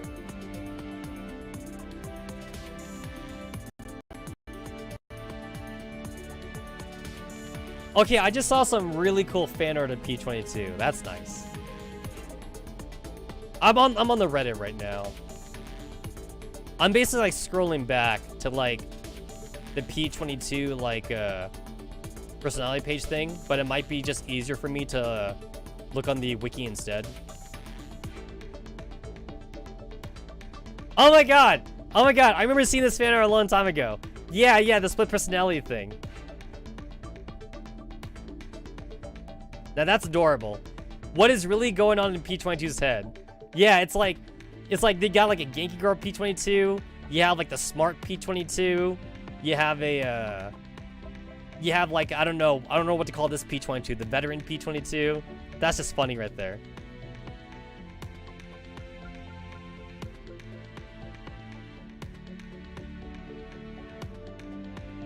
She's got a few consciousness. One's for buff management, one's for skill activation, one's for aiming and shooting.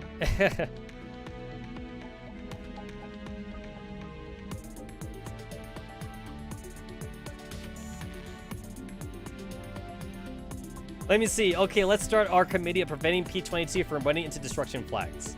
If you will, P22. Thank you, P22. My current suggestion, join echelons with Taunt Fairy. Maybe just leave G and K. Easy, P22. We want to stay alive and have a good recommendation from workplace. That's hilarious. The P22 Brain Congress meeting has concluded with silent success. P22 would now go on to prove herself in the combat echelons after spending a month in exploration.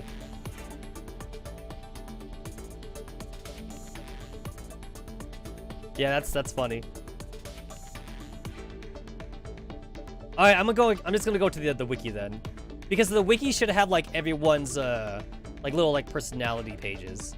Because I know like they always upload that on the Reddit too though, like whenever like a new girl gets added. But like it's probably like too far back though. Here we go. Here we go. Ah, shit. Oh no. The wiki only has the Chinese version, and I don't read the Moonspeak, so I guess I'm gonna have to check the wiki then. Yeah, I'm gonna check the wiki. I think it's also on the Twitter too, but the Twitter is probably gonna be like a lot more packed compared to the Reddit though, because the Twitter though, I don't think there's a good way to search on the Twitter for like the specific like P22 post. So I'm better off looking on the Reddit instead. Yeah, the Reddit, the wiki only has the Chinese thing. So basically, I'm just scrolling down after searching for the P22 shit. Shouldn't take that long. Let me see, Racing Queen P22. That was a while back, I think. So I should be getting close to that. I think the racing outfit was the very first costume by P22. I think that was the first costume.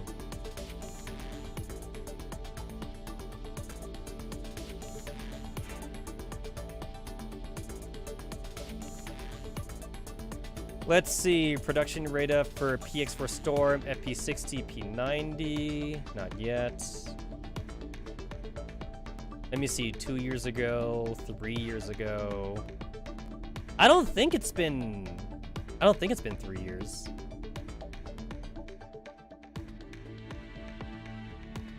Yeah, I don't think it's been 3 years.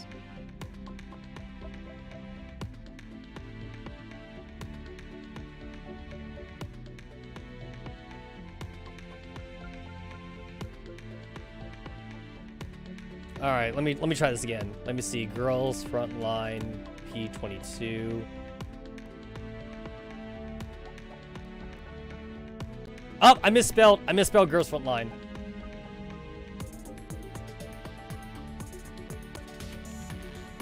There we go. There we go. Okay, so like actually like I just Googled it and it sent me to the Twitter. So that's good enough then. It just sent me to the Twitter. Good enough. Good enough.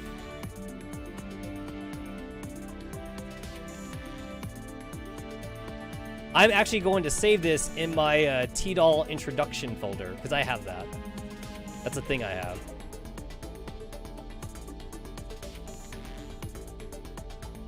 Let me see, where is it?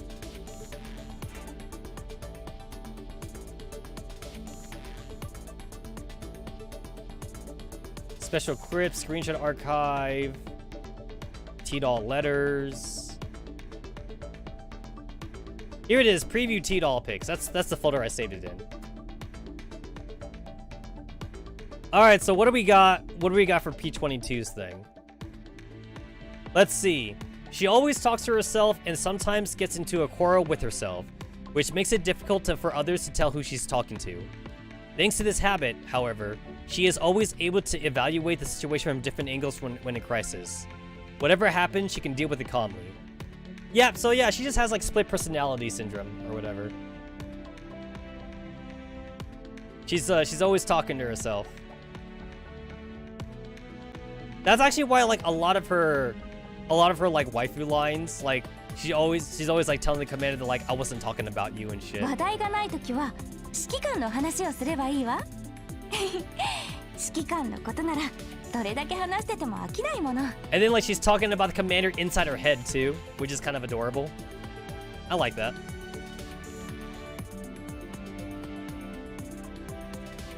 Let's see, there's also like the new shotgun bitches, like they're about to come out too. Let me see. That's going to be a rerun. This is for the maintenance of 21st.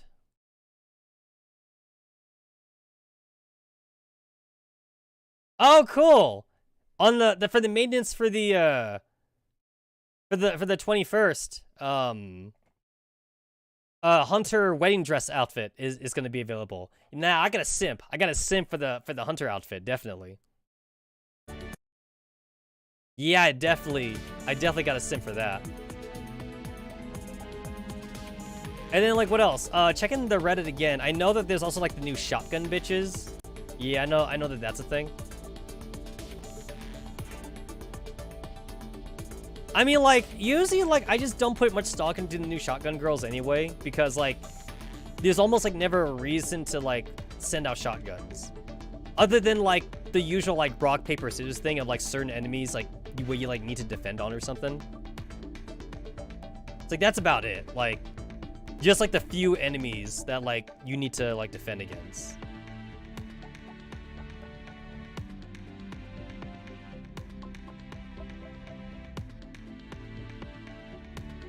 And as far as I read, these new shotguns, they're not, like, entirely meta anyway. Not that the current shotguns are meta or something, you know? They all have, like, their very, like, niche usage. You know, it's like some are good all the time, some are good sometimes, or whatever. There is a dandelion pick that I'm going to save. I just saw a really nice dandelion pick, so I'm definitely going to grab that. Oh my god! White Day summary recap. Okay, this one's pretty funny. I like this one. This one I like.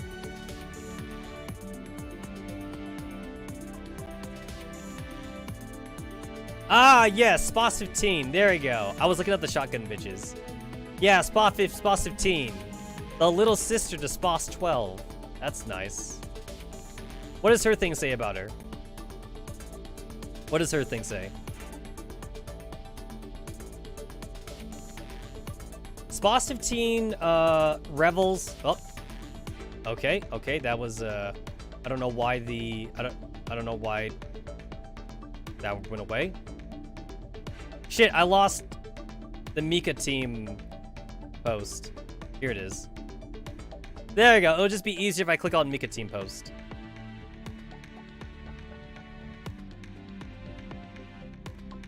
Alright, let's see. What do we got for her personality?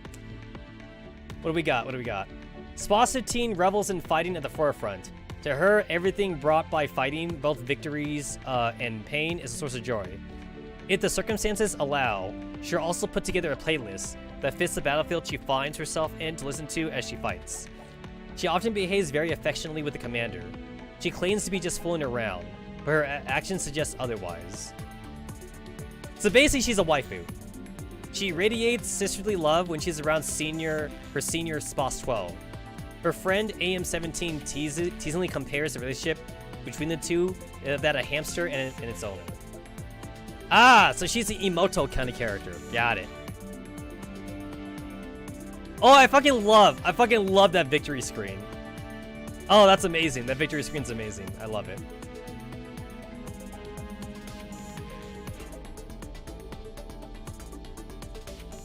Let's see what we got. At the start of each battle, gain 1 or 2 notes for each MG doll and shotgun doll on the battlefield respectively. If Sposs 12 is present, gain an additional 3 notes. Each note grants self a 2% reduction in damage intake, as well as a different effect depending on the number of notes. Under 6 notes, increase self-damage by 50% for entire battle. 6 or 7 notes, grant 18 additional ammo for the entire echelon. Above 7 notes, all shotgun gain 9 points of movement speed, 100 points of armor, and 200 points of shield for 40 seconds. 40 seconds? Wait, are you kidding me? 40 seconds is basically like the whole goddamn fight. Shit. And you can dodge? They get 9 points of movement? Damn. I wanna do some shotgun shenanigans with that.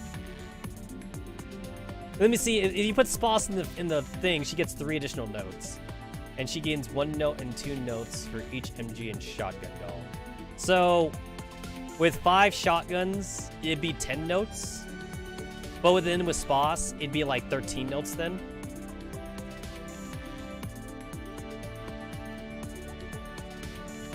On my way to find Sposs 15 a playlist on Spotify so I can jam my Flex on Paradius.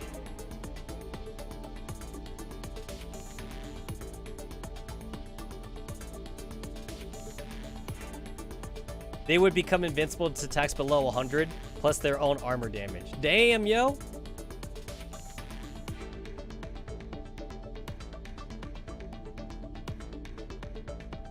だいま。 That's あの hilarious. 子たちったら出かけるのがそんなに珍しいの？ And then we have MK3A1. Oh yeah, that's yeah, no.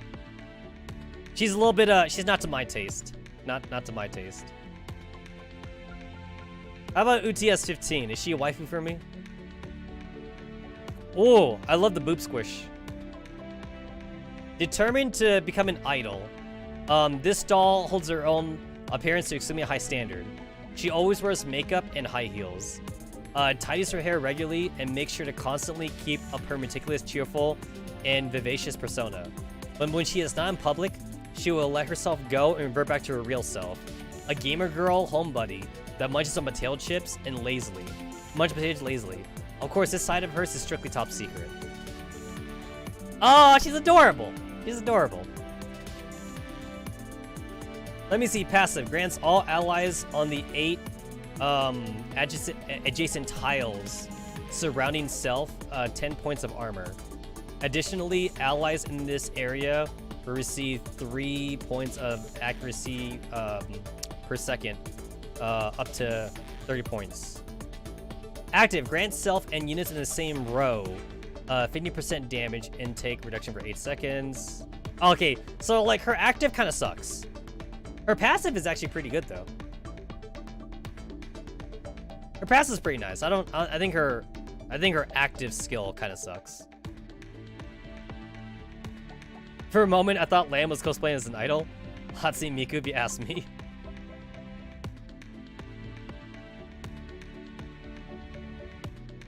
All right.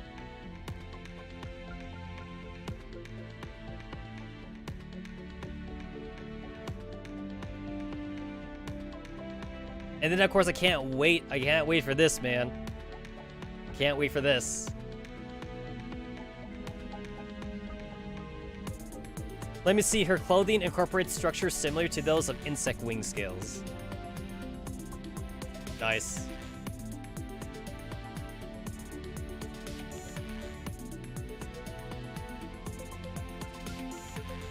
Hunter Nightfall Moth is a uniquely specialized assassination model. Her clothing incorporates structures similar to those of insect wing scales, and the colors they reflect can be adjusted in order to blend in the environment. In keeping with Hunter's personal preferences, they default to a cornflower blue color under normal circumstances, which seem to exert a certain degree of hypnotic effect. In combat, this effect is primarily shown by filling the air with blue flower petals, or by suddenly changing the background. This also implies that by the time you see the aforementioned scenery, you've already stepped into the Hunter's trap. Buffs: increase melee units' rate of fire and evasion, increase ranged units' damage and accuracy. Lyrian Bloodscent, passive. Hunter Nightfall Moth uses 2 twin handguns for regular attack. During 2 instances of damage, active. Buffs self-damage for each separate buff on herself and enhances self-regular attack. Soulbreaker Thorns, passive. Hunter Nightfall Moth's regular attacks pierce shields and do additional damage to them. Active, increase her own stats and deal damage to enemies with rose marks. Dreamland, at the start of the battle, change the battlefield backdrop to a nighttime chapel. All single-linked non-boss units apart from herself gain a rose mark. All single-linked non-boss units. So, single-linked. So that means she wants to be with like manticores and shit. Yeah, anything that's not linked then. Because increase her own stats and deal damage based on enemies with rose marks. Maverick Killer, do more damage to the enemy the fewer links they have. Alright, cool. I mean, like, I already liked her design anyway, so like, it's not like I was not gonna get her. Nothing special here? Nothing special? No wedding dress outfits, no Halloween outfits, no holiday outfits for the bad dudes, for the SF guys. Oh, that's nice. Oh, that is nice right there. Yo, they could have put that in the anime. I like that her toenails are painted. It's I like the small details like that. Hold up, the banner doesn't even have corpse sprites. Who are the hunter's accessory? But random swap brutes. I have no idea swap brutes exist.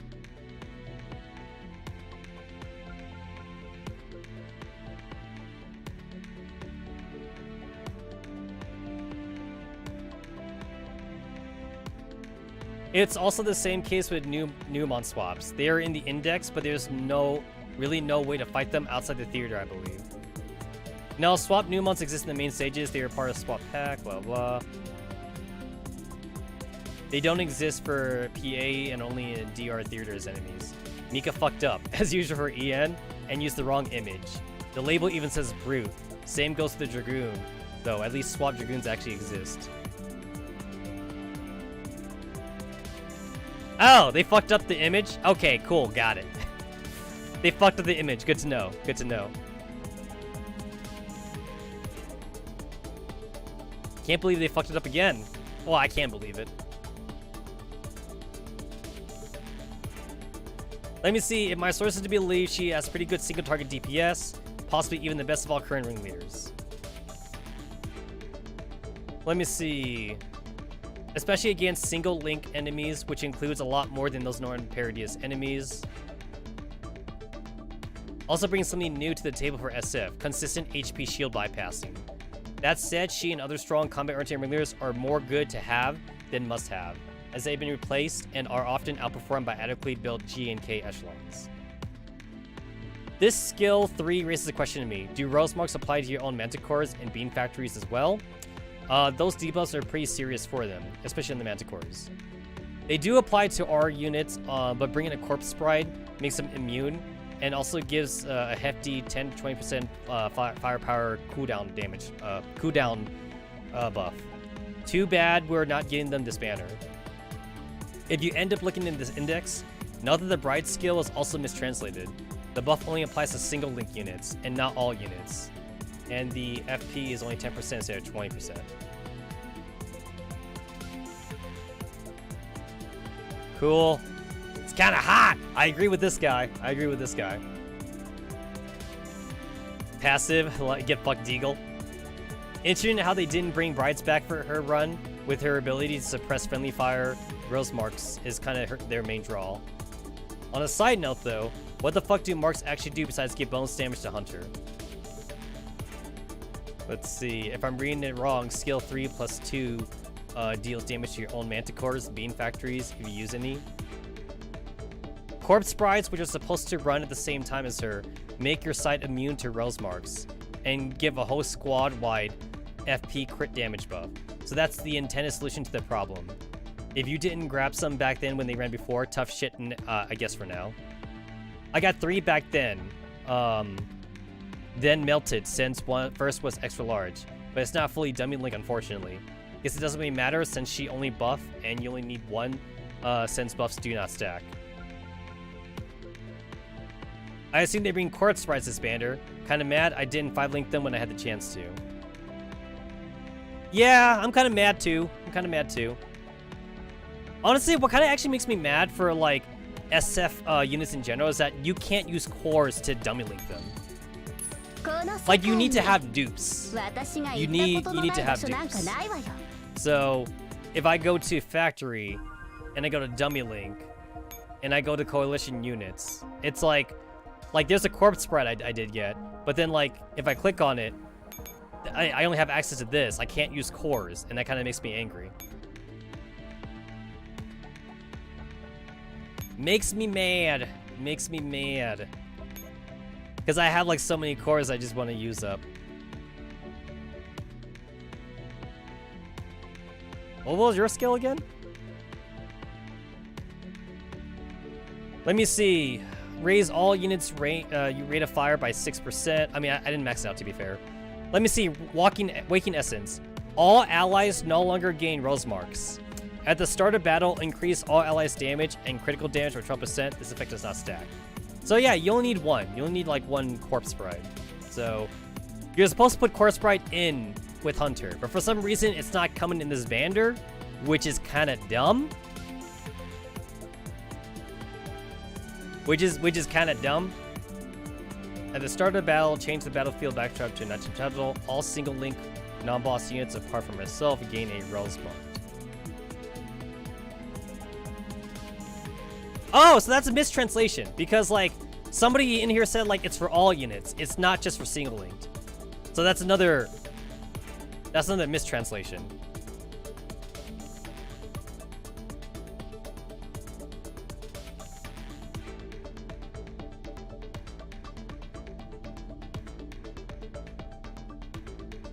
Or no, it's not. It's not. Wait. If you end up looking at the index, note that the bright skill is also mistranslated. The buff only applies to single units and not all units. Okay, no, wait. The corpse sprite is the one that's been mistranslated. Increase all allies. So it's not increase all allies. It's So it's not increase all allies then. It's specifically for single linked. But since you're using single link with Hunter anyway, I guess it doesn't matter then. Yeah, there we go. So it doesn't matter. Okay. So that's how you build Hunter then. All right. So I guess apparently on CN people are saying that like corpse sprites came with Hunter, but like for some reason we got them super early. So like if you didn't get any corpse sprites the first time they showed up, well then tough shit on you then. You know, like tough luck. If you didn't get it, you know, if you didn't get it, then you didn't get it.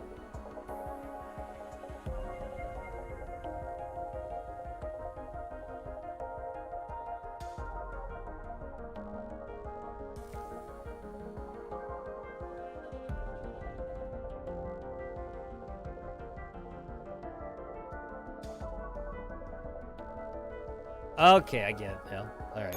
So, like, I don't need to have dupes, then, of Corpse Sprite. Because that's why I was saving this one. But if I don't need it, I'll go ahead and dummy link it, then. If I don't need it.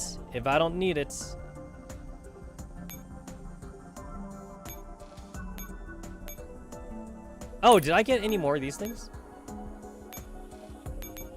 Oh, I didn't. Damn it.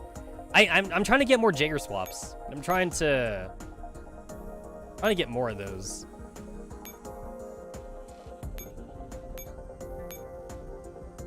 I guess, like, since I know I'm going to use you with Hunter, then I might as well just max you out. Or not max. Basically, like, I only max out, like, the ringleaders. For, like, any of the other, like, regular, like, Samus Ferris units, I get them to level 90, and then, like, whatever experience like they naturally get, then, you know, like they'll get to 100 eventually or something, like if I use them a lot. But I'm not gonna like try and get them to like level 100 or whatever, because it's so much harder to like farm the experience reports, the combat reports for Samus Ferris units. There we go.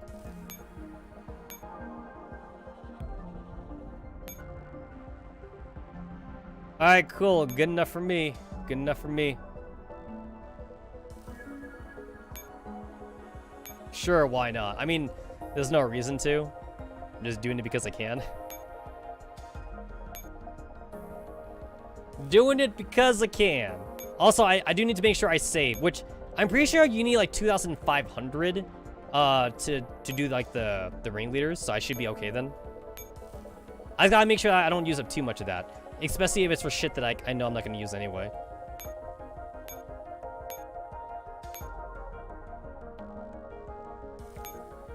Yeah, so no Jaegers and no more zombie brides or corpse brides if you want to go by the official terminology. And I have like all these manticores, and like I'm still kind of wondering if I should make another manticore dupe. Because like I tend to use a lot of SF formations because god damn it, I simp for them and I'm going to use them.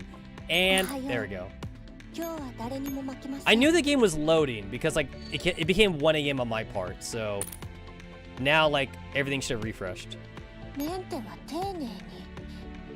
There it is, everything refreshed. Nice.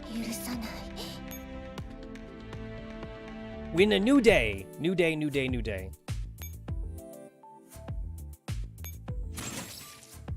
Honestly, I'm so glad that I don't have to like do like daily intelligence things anymore now. I only do them now if it actually shows up in the daily mission. But if it doesn't show up, then I don't have to worry that much anymore.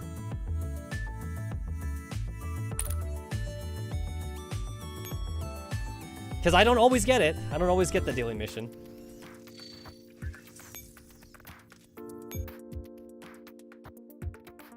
Man, did I go over on my surplus experience? It's like I could really tell just because like the way the numbers look.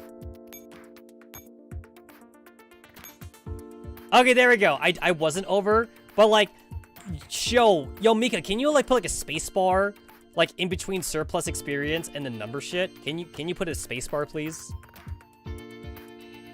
It's like overlapping. It's like it's hard for me to read it sometimes. That would be nice, Mika. That'd be nice. I mean, I'm sure that in the Chinese and in Japanese they use the kanji or whatever. Well, Korean doesn't use kanji, but like they use those symbols, and those symbols don't take as much room as English lettering does. But I still like hate seeing it take so much space though.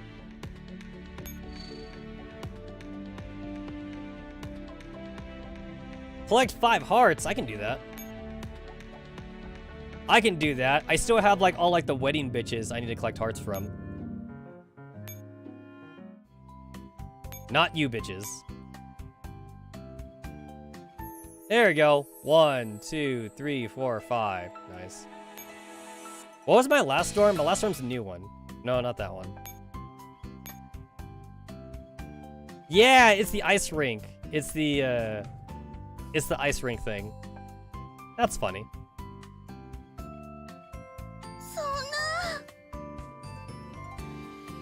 And I have a lot more wedding dress outfits now, so that's cool. One of these is like the chapel thing. I'm trying to like remember like where the chapel thing is. I can't see a subtitle here on my dorms. I just gotta like click through them all. Which one is it? Oh, it's this one. No music change? Oh, I thought there was a music change for this one.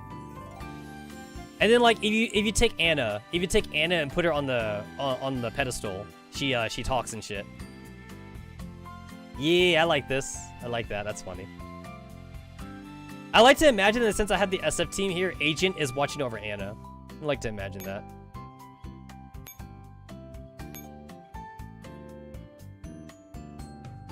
IOP Game Studio. Ah, cool. This is they're working right now on that Girls Frontline 2. I'm still waiting. Oh wait, was I maxed out? 10,000, 8,000, 3,000. Okay. For some reason, like I felt like it wasn't maxed out. That's why I had to double check. Oh, there we go. This wasn't maxed. I forgot the pets. I mean, like, not that I need like the extra battery regeneration, but you know. Not that I need it. Pet. So it's like, you can put like whatever the fuck you want in here. Let's see. Since this is an ice rink, I obviously should put the seal in here.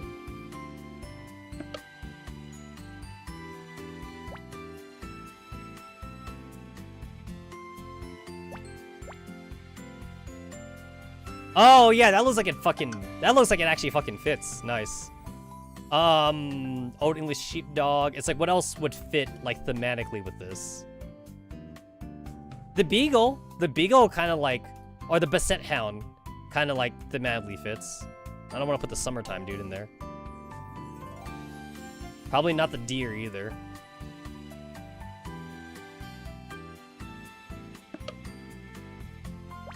Ah, shit. There we go. Alright, so I'll put you in here because you seem like you kind of fit.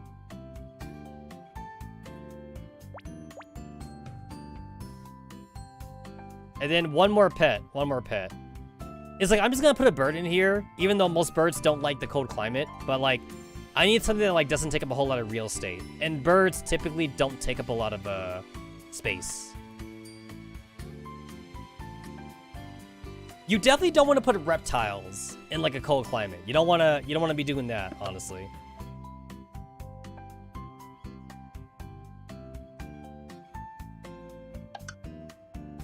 That'll work.